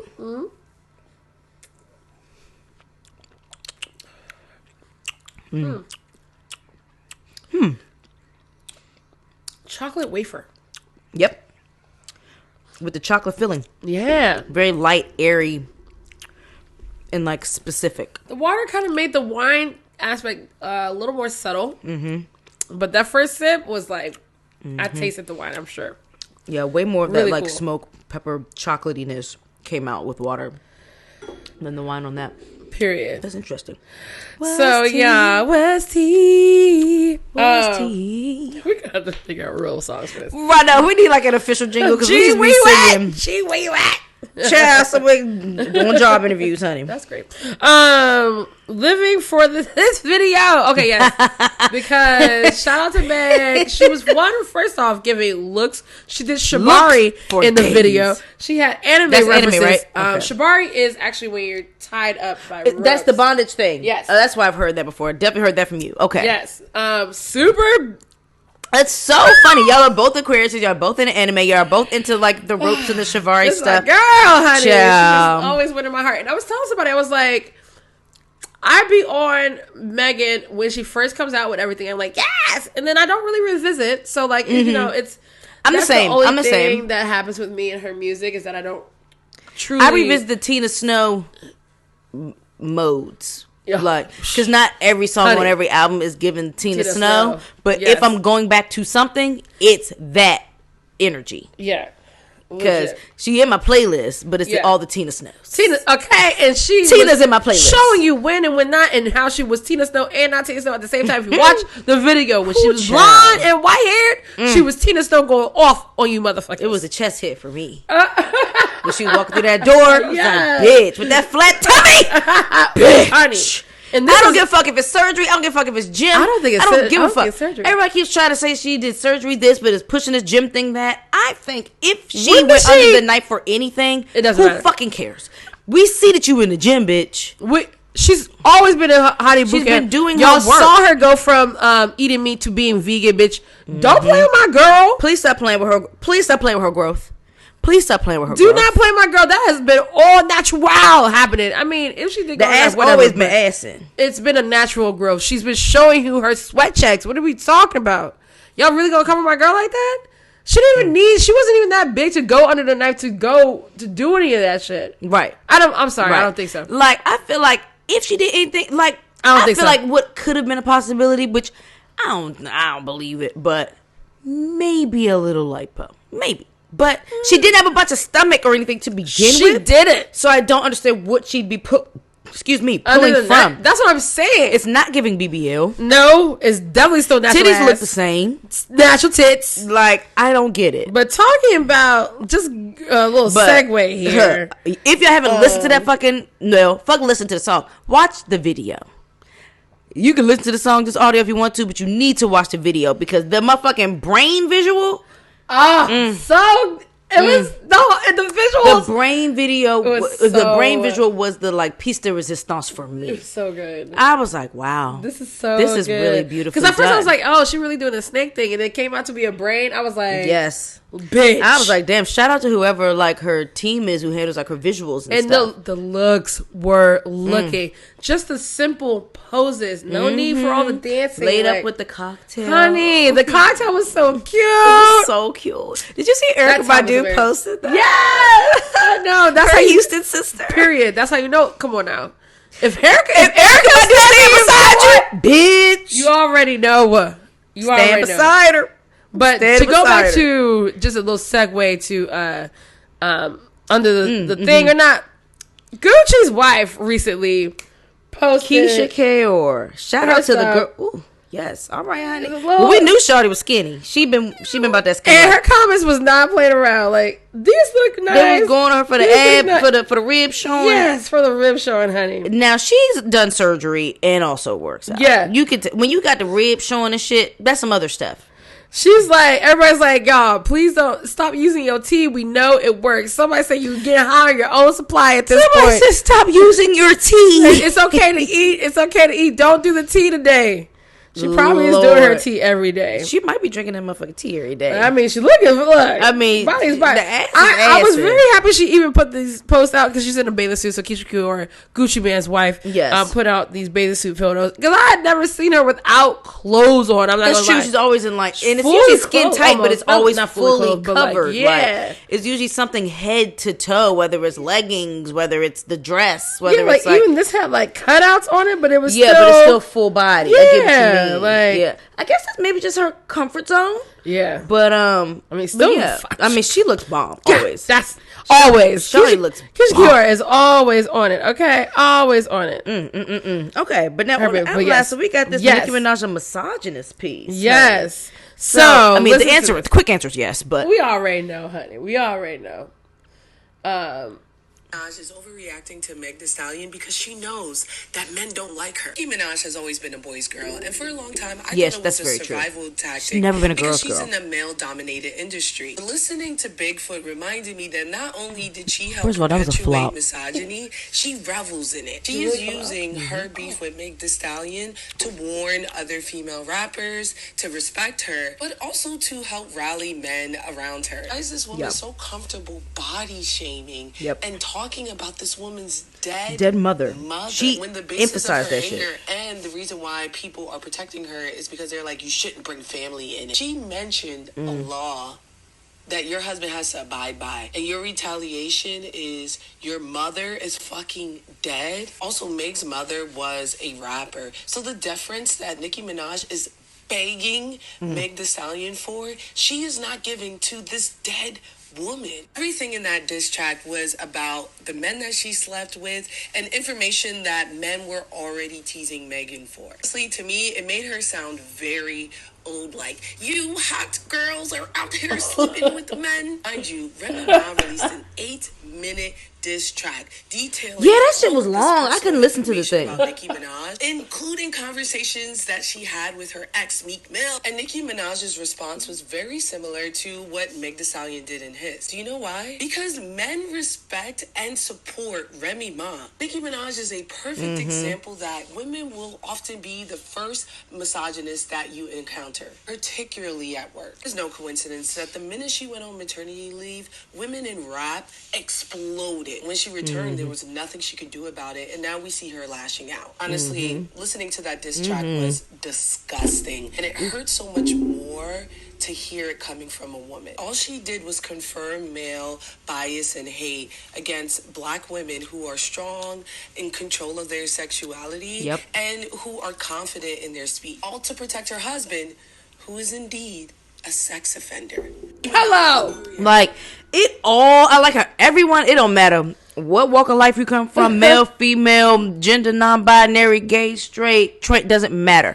Everybody's point as they talk about, particularly this whole Meg versus Nicki thing, the whole point is the same. You're upset because Megan included a line that spoke truth. Let's talk about it was just a line. I don't even think the rest of the song was about Nicki. She didn't know. She went on Drake. She went on multiple people. She went on, like she said on the Breakfast Club, a hit dog will fucking holler. Okay. And bitch, you was the first bitch out the kennel to yep, big foot, right foot, left foot, 2 foot, 4 foot. Like, ma'am, you are hollering the loudest of all the dogs. Ma'am. Drake got an album called For All the Dogs. He ain't even bother to holler. He know that there was some lines in there for him. Yeah. All that groupie shit was Drake. Yeah. All of that. Yeah, the BBL conversation. Drake. Yeah. Yeah. See, first of all, going with BBLs and walk around with the same scars. I remember that line. I was like, damn. Shit. I felt the pain for you. We're not going to stop doing this coming from Megan's pen. I don't care. What y'all not going to do? And then talking about some ghostwriter this, ghostwriter that. Never been, never have been. First of all, she's never been a if she's trying to make a party reference, Party's not a ghostwriter.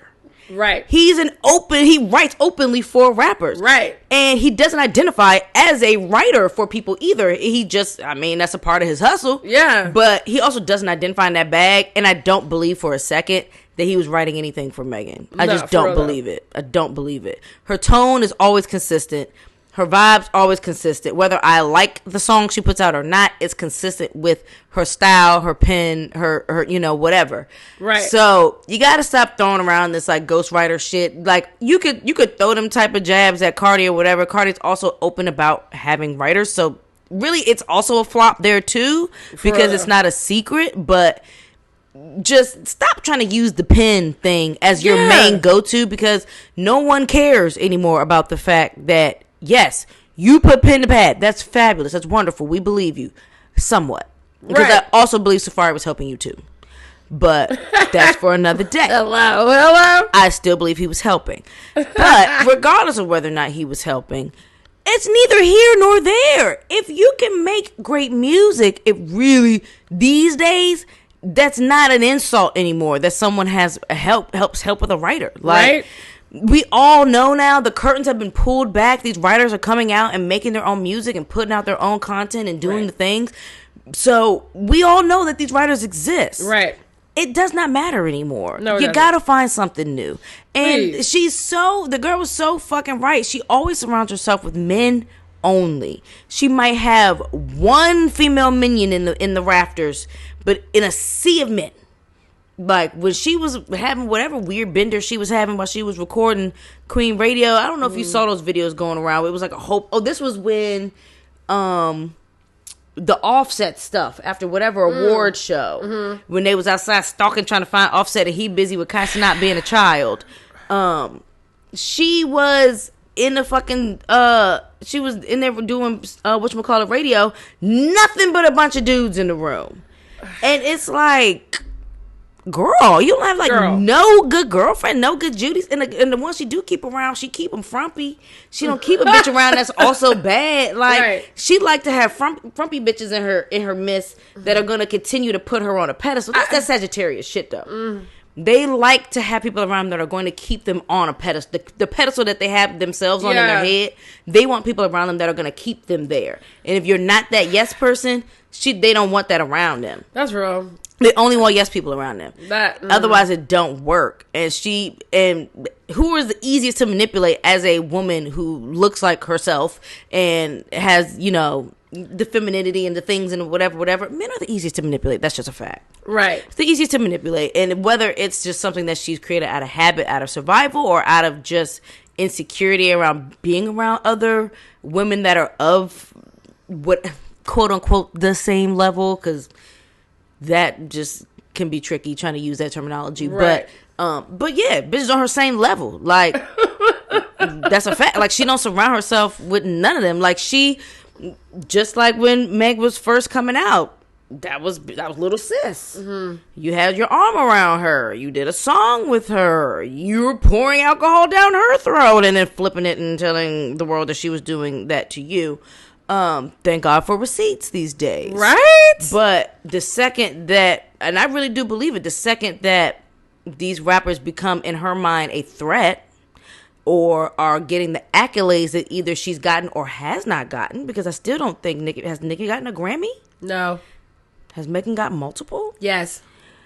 So once you're at her level or seemingly above her level, it's all of a sudden all this shade. It's all these problems. You're picking the fight with the wrong person. And then the icing on the cake, of course, I'm sure, is the fact that Meg and Cardi have forged a friendship. As it should have. But, like, why not? As they should have. What the fuck does it matter? I also feel like for us, like, similar with, like, the Lotto situation, because that became a beef thing. But, like, Lotto idolized Nicki Minaj and was clear about that. Always said that. Always spoke her up. But then all of a sudden, Nicki's got these problems behind the scenes, feeling like Lotto either wasn't saying what she wanted her to say or was saying things she didn't like or whatever, and it just became this whole big thing. What do you think that people should do, Nicki Minaj, is my question. Kiss her toes? And not make music? Or make mediocre music so that she can continue to call herself the only queen of rap, because for so many years she was able to hold on to that title. We get older, newer people come in. That's just how it is. Right. It's called competition.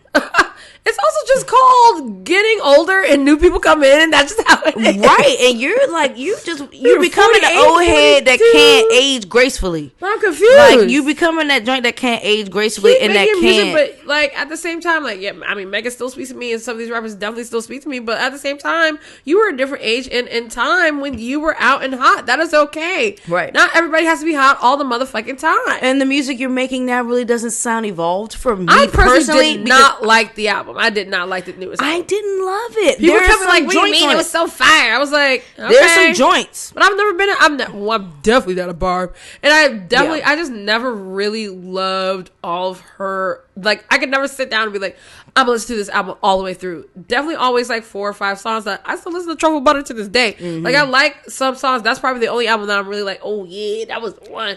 I don't like Pink Print. I could probably listen to just about the whole thing. Yeah, Pink Print that's was one of the ones. That's probably about it, bro. And then people, the barbs in the fucking comment section talking about Megan's albums have flopped and this and that. I was like, where? She has 5 albums, and the last few albums that she had, all of them hit top 10 on the Billboard 100. So what are we flop where? And stop contradicting yourselves, because when it comes to Nicki, all the metrics matter. When it comes to other people, no. I reverse that. When it comes to Nicki, y'all pick and choose when the metrics matter. When exactly? They just pick and choose when the metrics matter. Like, oh, we're talking about a global stage. Nick, first of all, look, okay. Are you sure? Are y'all sure? Are you sure?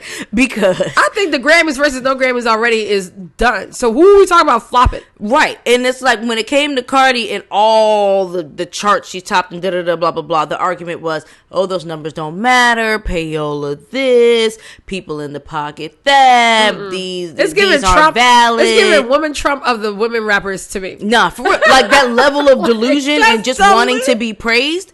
Because then we flip it, and in this conversation with Meg, now we're talking about the numbers of Pink Friday 2. Now we're talking about the numbers and all this Gag City this and top Billboard that and iTunes this and all of that. Gonna be better than you without dropping a second album. Oh my god! Cardi hasn't even dropped a second album and is still getting Grammys. Now, if we're still talking about lyricism, I get it. Lyricness, I get what y'all are saying. Like, Nicki's more of a lyricist than Cardi B for sure. We know that, but are we really talking about success right now? Like we can't keep moving the goalposts based on the argument and who we're arguing with. Really, that's the part that's really irky. It's so much contradictions. So much.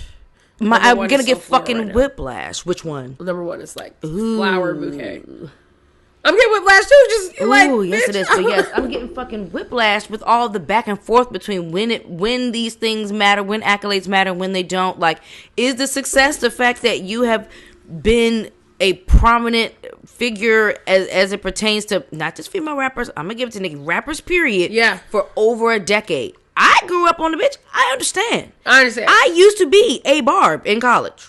I was definitely a barb for like 2-3 years at least.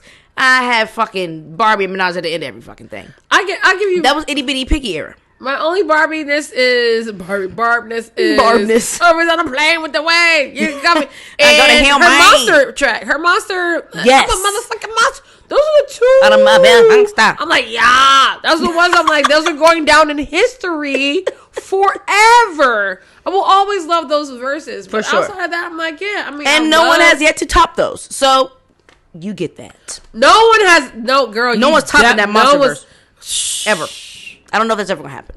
I don't think it's meant to. No one's topping that Monsterverse. I don't care. As hard as Megan went on his, she's not topping the Monsterverse. No. That is a time capsuled thing in and of itself. However.org. Legit. You cannot continue to just be this like bitter bully stomping your little feet around, right. Like just trying to like be a hater all day. Literally. It's just not even, it's not cute. And your own barbs are having a hard time defending you on this. They gonna find a way, because that's just a level of fucking commitment they have to the cause that is Nicki Minaj. However, they're grasping at straws on this. Like, it's just really, it's crazy, sad.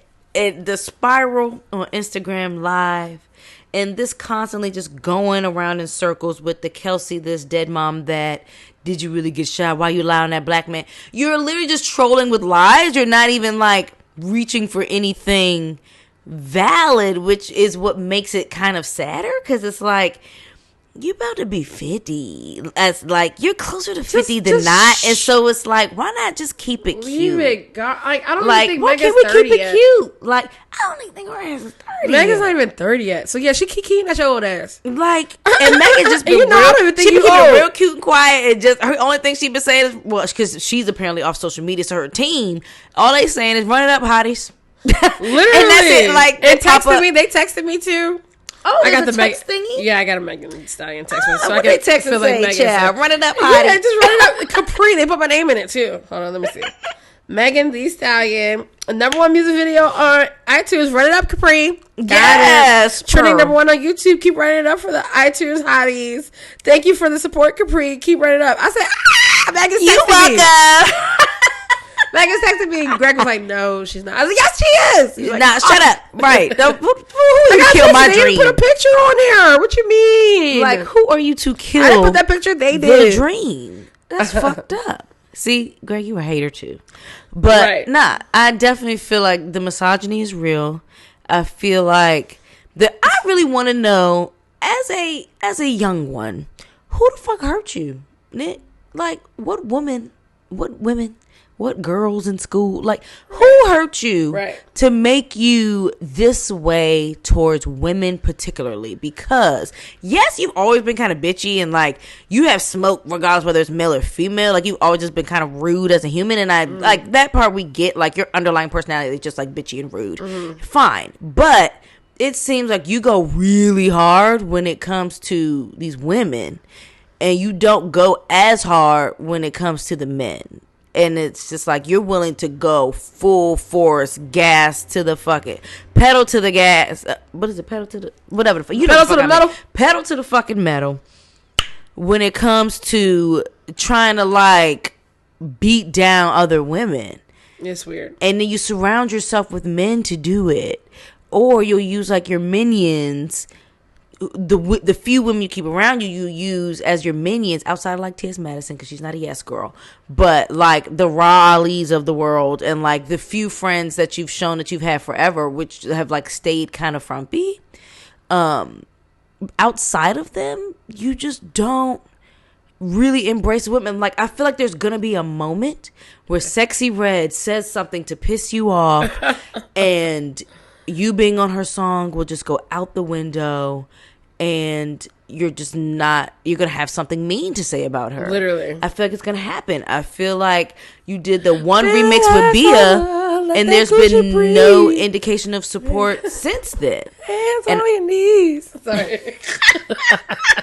First of all, I fucking love that woman who sings this. Oh my god, baby. When she sang Pound Town, that shit is still in my head to this day. I really wish I could find that fucking video again, because the way she sang Pound Town, a moment of appreciation to that woman. Okay, Pound Town, I'm around, my good thing, my money all round. When a nigga else, I'm looking for the hoes, coming and got suck a bitch toes. Oh my god, it was church. That is church for me. Talking about church.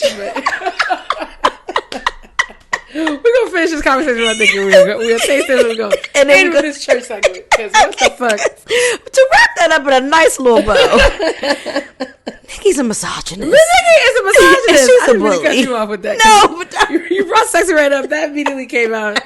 But like, Nikki is a misogynist, and I don't know who hurt her. It's definitely giving. Somebody hurt you, girl. Women have not been loyal to you. Your mother hasn't been loyal. Like, people, it's giving people in your life have not been loyal to you. People that you looked up to have not been loyal, or in a way of like letting you fucking down to the point that you are hurt people. Yeah, that you're just like you one of them bitches that just told yourself you're not a girl's girl. Yeah, bitches, I can't trust women. Blah blah blah. Like, you giving one of them. Yeah, like, and that's just, it's not cute. It's not a good look. It's horrible, considering the fact that women have laid the groundwork for you. Like, you don't see fucking Queen Latifah like out here being bitter and talking down to women or whatever. Same like with Remy Ma. Like, bruh, for a while, Remy was it until she got locked up. Like, she's not doing that. And like, so it's just corny. It's very corny. It really is. And I'm over it, and it makes me disappointed because I do enjoy Nicki Minaj's music, but I am one of those people that, like, if you turn me off as a person, your music starts to turn me off. Like, I can't do the separation thing. Yeah. So that sucks.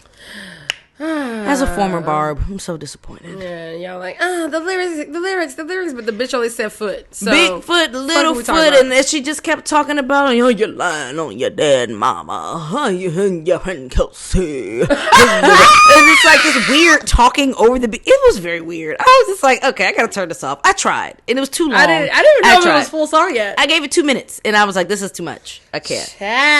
Like, just saying the same thing over and over again. Chat. Okay, so fifth sip. Yes, okay. Let's do our fifth and final sip. We have now shifted over to High Wire Distillery in Charleston, South Carolina. Hey, Ann. Hey, Scott.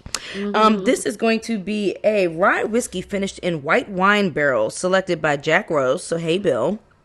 Let me see. A little bit of the information that I got from Bill was that there was 3 to 5 casks that were laid down years ago and finished in Matheson white wine casks. He's not sure for how long or what age. So, age and finishing time is a bit of a mystery. However, we are clocked in at 111.2 proof. Okay. Ooh, I love the nose. First off, their distillery is so beautiful. I have not been yet. Oh my god. Yeah. I'm on a mission to go to Charleston and spend some time there. Probably gonna do like a Never Seelbach trip. been. Never been to Charleston. We need to go this year. I want to go and like eat good. And last year, it's like, I love that city. Yes, I want to go to cute. Charleston. It's oh yes, you went for food. food and wine. I went for food and wine. I went back Yeah. for the Garden and Gun spirit judging or beverage judging because it wasn't just spirits. Oh, This cherry! nose is beautiful. Huge cherry notes. Definitely cherry, even some plum. Kind of like a It's like mashed banana. there's a maybe mash of like plantain. tart and sweet. Green plantain. Oh, plantain. Okay, I can see that. Here's all you need. Damn it! I wish I followed her page when I saw it the first time. You know what it was? Somebody reposted her when I saw it the first time. Because I'm gonna go back to that pound town all the time. I forgot I got those tongs. Oh my god! Come like a bitch toes. Okay. I gotta. I'm gonna be using that stuff because I'll be like, damn, all my muddlers are branded, but I'm like, I got muddlers that's not branded. I got ice tongs, Period. speed pours. Thank you, All mama. the things. Forgot about that. Hey, Caprice mom. Yes, banana plantains. Hey, my have me so mom. much Because I fun. know y'all both listen. Hey. Shout out to our 2 loyal listeners. Yeah. Wow. Yeah, that plantain vibe that you're talking about is interesting. Wow.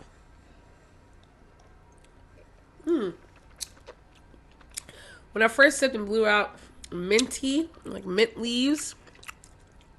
Wow, yes, very. That menthol is mentholing.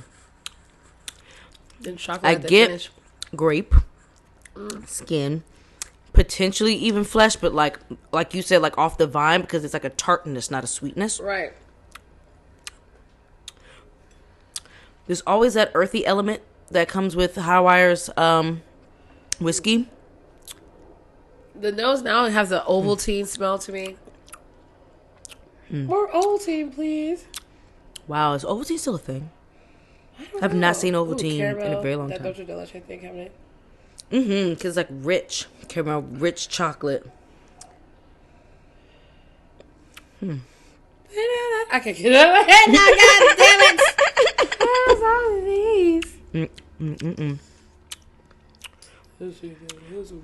That's the only Drake song I want to listen to right now. There's definitely like a leather aspect here, especially texturally. I feel like I missed one.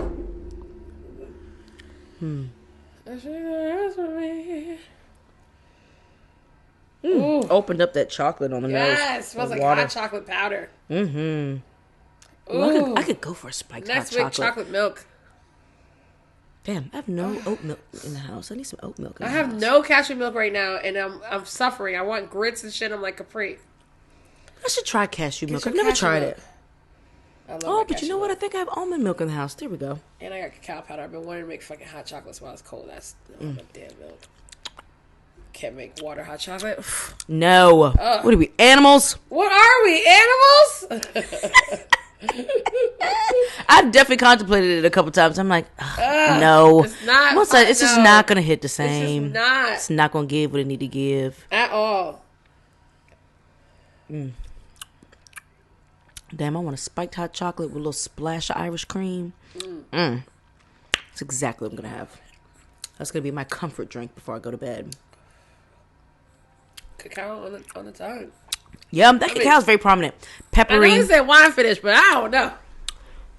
Like, It's I there, get but the it's grape element, but it's really more of the, like, grain and oak presence Right. that's more prominent than, Right. like, the previous contents of that barrel. For real though.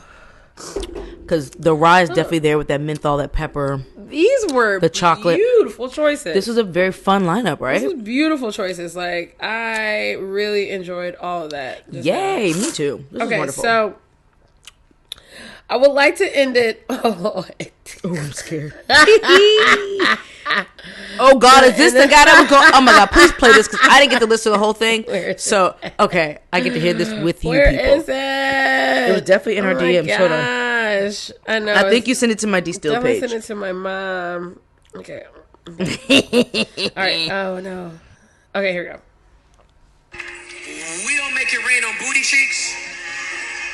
We don't make it rain on strippers. Okay.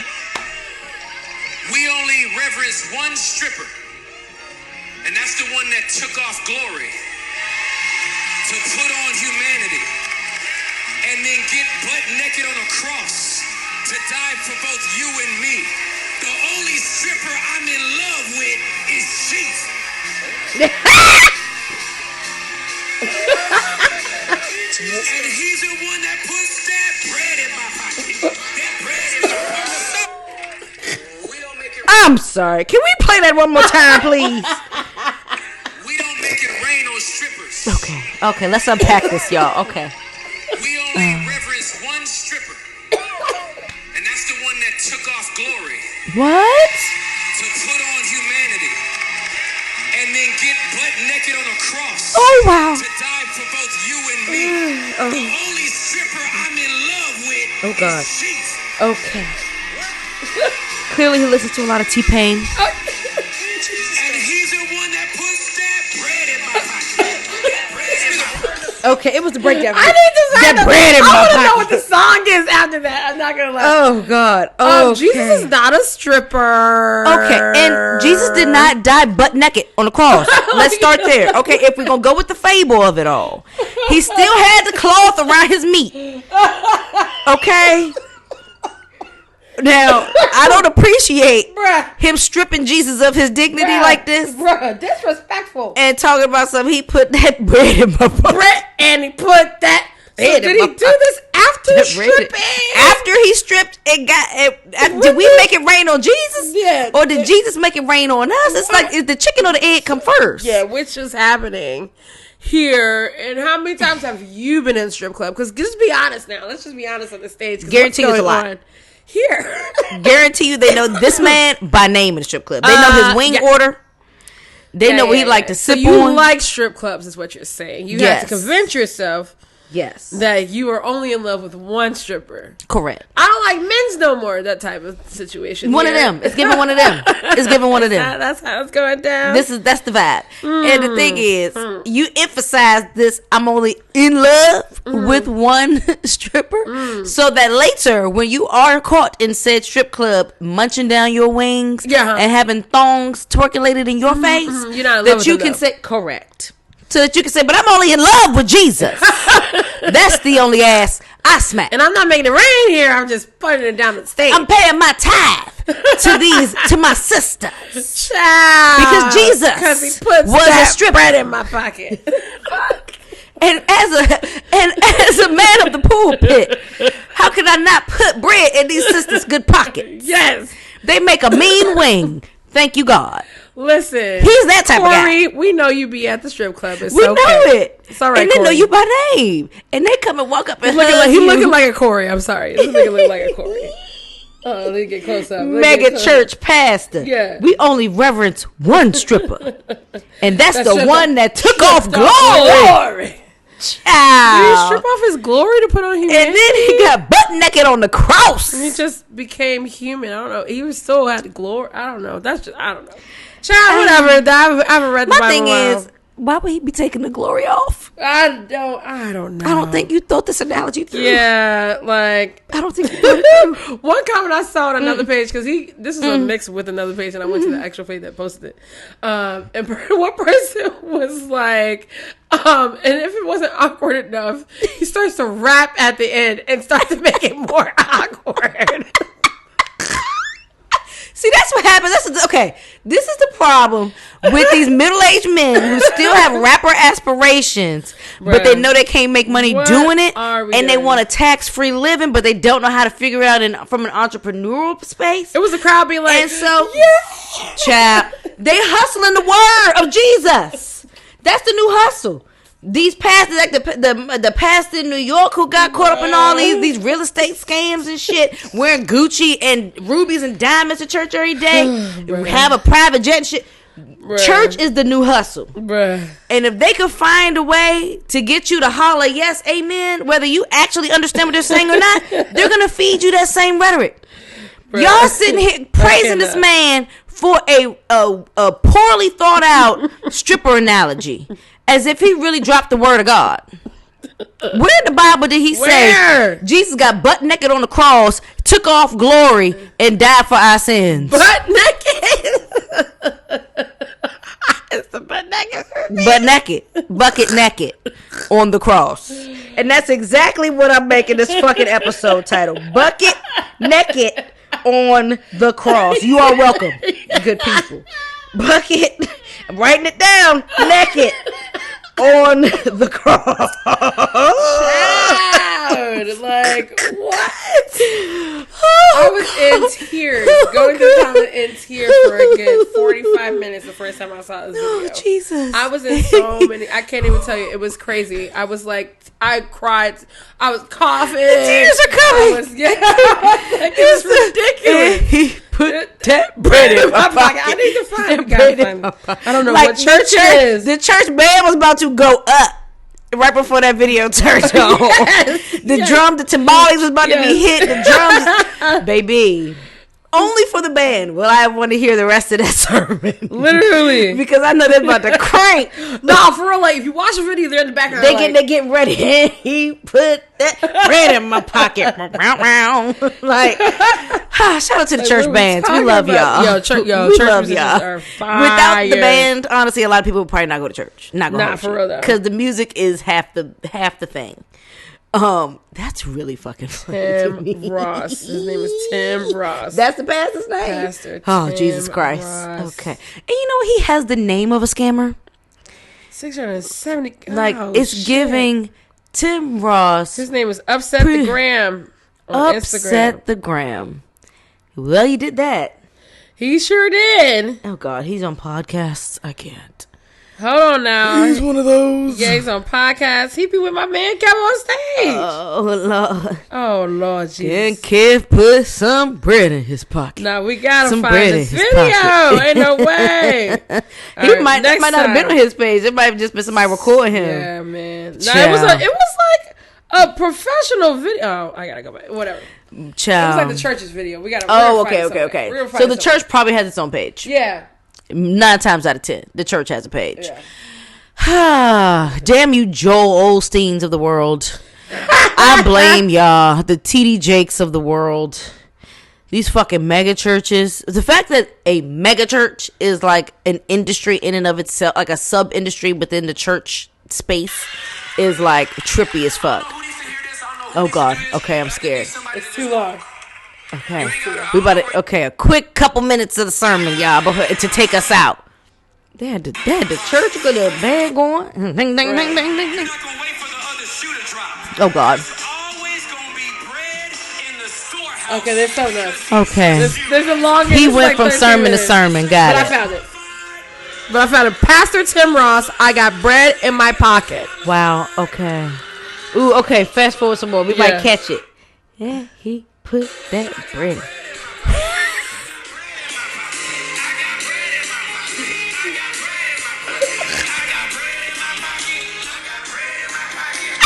I can't. What are we talking about? I got bread in my pocket. All right, y'all. We gonna choose her. Now. Hey, he dropped it low. He just dropped it low. He dropped it low, busting it wide in the sermon, y'all. Ooh, talk about strip. And got on skinny jeans. We know. I got bread in my pocket. Ooh, he got a hype man. Okay, is this the like co-pastor, the deacon? What is? I got bread in my pocket. I got bread. You sorry, y'all. This is. You better harmonize. This is what is in the background. What does it say in the background? Qualified to multiply. Why y'all saying this? Because y'all know y'all niggas. You know is why broke. they doing that? Because they're encouraging the people with actual bread in their pocket in that congregation to go ahead and put out that tithe, honey. That's gonna send people in their pockets. They flashing their ones and their 20s and their hundreds, like, yes, putting it in the collection plate. I believe in speaking I put bread in your pocket into your future. I believe in speaking into. Sorry, that was a little rant. We just went down a little rabbit hole right there. We did, but that was hilarious, and I definitely am going to use that as my mantra. Yeah, I can't.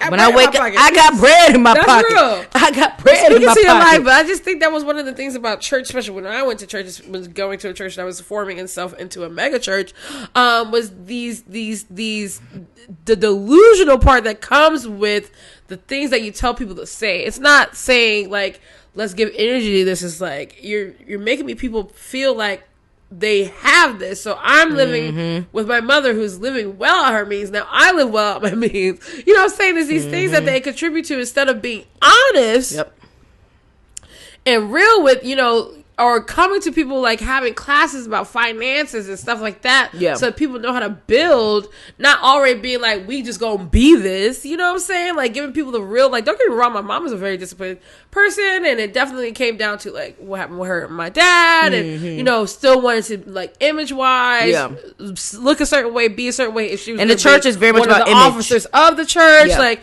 I understand all the things that go with it, but I just think that so many people in the church felt like they had to keep it a certain image because our pastor and the leaders were looking a certain way and being a certain way, which weren't always aligned with what was really in the fucking pockets. I mean, niggas was running from really repo did not people. have bread in y'all pocket. We was hiding from the repo people. Motherfuckers ring the doorbell. We was running into our rooms. Like, what are we talking about? Right. Not for real. You know what I'm saying? But that's what church does. We switched. My mom and my play uncle at the time switched cars so that the cars wouldn't get repossessed. Damn, so they wouldn't get repoed. My nigga, like, we was like, and they were still working for the church. My mom was giving up her salary of $3,000 every 2 weeks. And this is 15 plus years ago, $3,000 every 2 weeks to make sure that the musicians were being paid. Like, yeah, nah, bro. Right. Fuck it's a mega churches. no. Fuck real community and that shit. Like, it's cute. I'm laughing, but I still got trauma from that shit. I don't give a fuck. Nah, that's real. As we toast, I just want to end with a quick funny that ties into our what's tea. Okay. Because I couldn't get over it. Oh my God. To the point where I've never saved a video from TikTok before. I had to. It was so worth it. Oh my God. Wait, did I delete it? No. Okay, no, it's a different one. Oh God, it's so great. Wait, I can't believe I deleted it. But it's still in my thingy. Hold up, where is it? Number one, y'all, after air, after a little bit of water. Number one is the one I picked up too. A bouquet of flowers. Where the hell is drizzled with honey? It's insanely beautiful and knows. This is really great. I really do wonder if barrel. Well, I mean, I've done a barrel plate, and we did smell it right out of the barrel, but I wonder if sometimes they do let them breathe and sit and see if that's the one that they want to choose after a little while. Where's that video? Okay, here we go. One day, y'all will see our journeys of barrel picking too, and these journeys. For sure. Definitely, we have to yes, we're figuring out the content, guys. We're figuring it out. Don't judge. Okay, here we go. Stallion dropped a diss track last night. Wait, okay. The Stallion dropped a diss track last night without mentioning anyone's names. Felt like cultural reset. That Megan's Law and Order SVU line must have really hit a nerve with Nicki Minaj, because she's been spiraling about all day, and we're still not sure she slept. Now the internet is out here dragging Nicki to filth continuously, because as one user wrote, Nicki brought up Meg's mom when Meg didn't even bring up how Nicki's dad was a speed bump. Someone said, according to the law, if Nicki Minaj acts any more childish, her husband gonna have to leave the house. Meanwhile, Meg hit us with the Beyonce exclusive, dropped one song, and we ain't heard shit else from her. Well, anyway, I hope this whole beef ends soon, because Nicki's out here more pressed in a freshly ironed t-shirt, and she's threatening to get Roman involved. The funniest shit I heard all day yesterday. Yes, cheers. With the Moesha joint. On that note, cheers, y'all. Thank you again, always and forever. You all are amazing. Yes, we love you. Like, share, subscribe, comment, engage. Yes. Use promo code SOUL on any orders from Seelbach. If you'd like anything that we've described today. Yes. All of these are available except for Highwire, which will be made available very soon. Yes. And yes, we love y'all. Cheers, y'all. Yeah. Clinky, have a great night or day or whatever time you listen to this.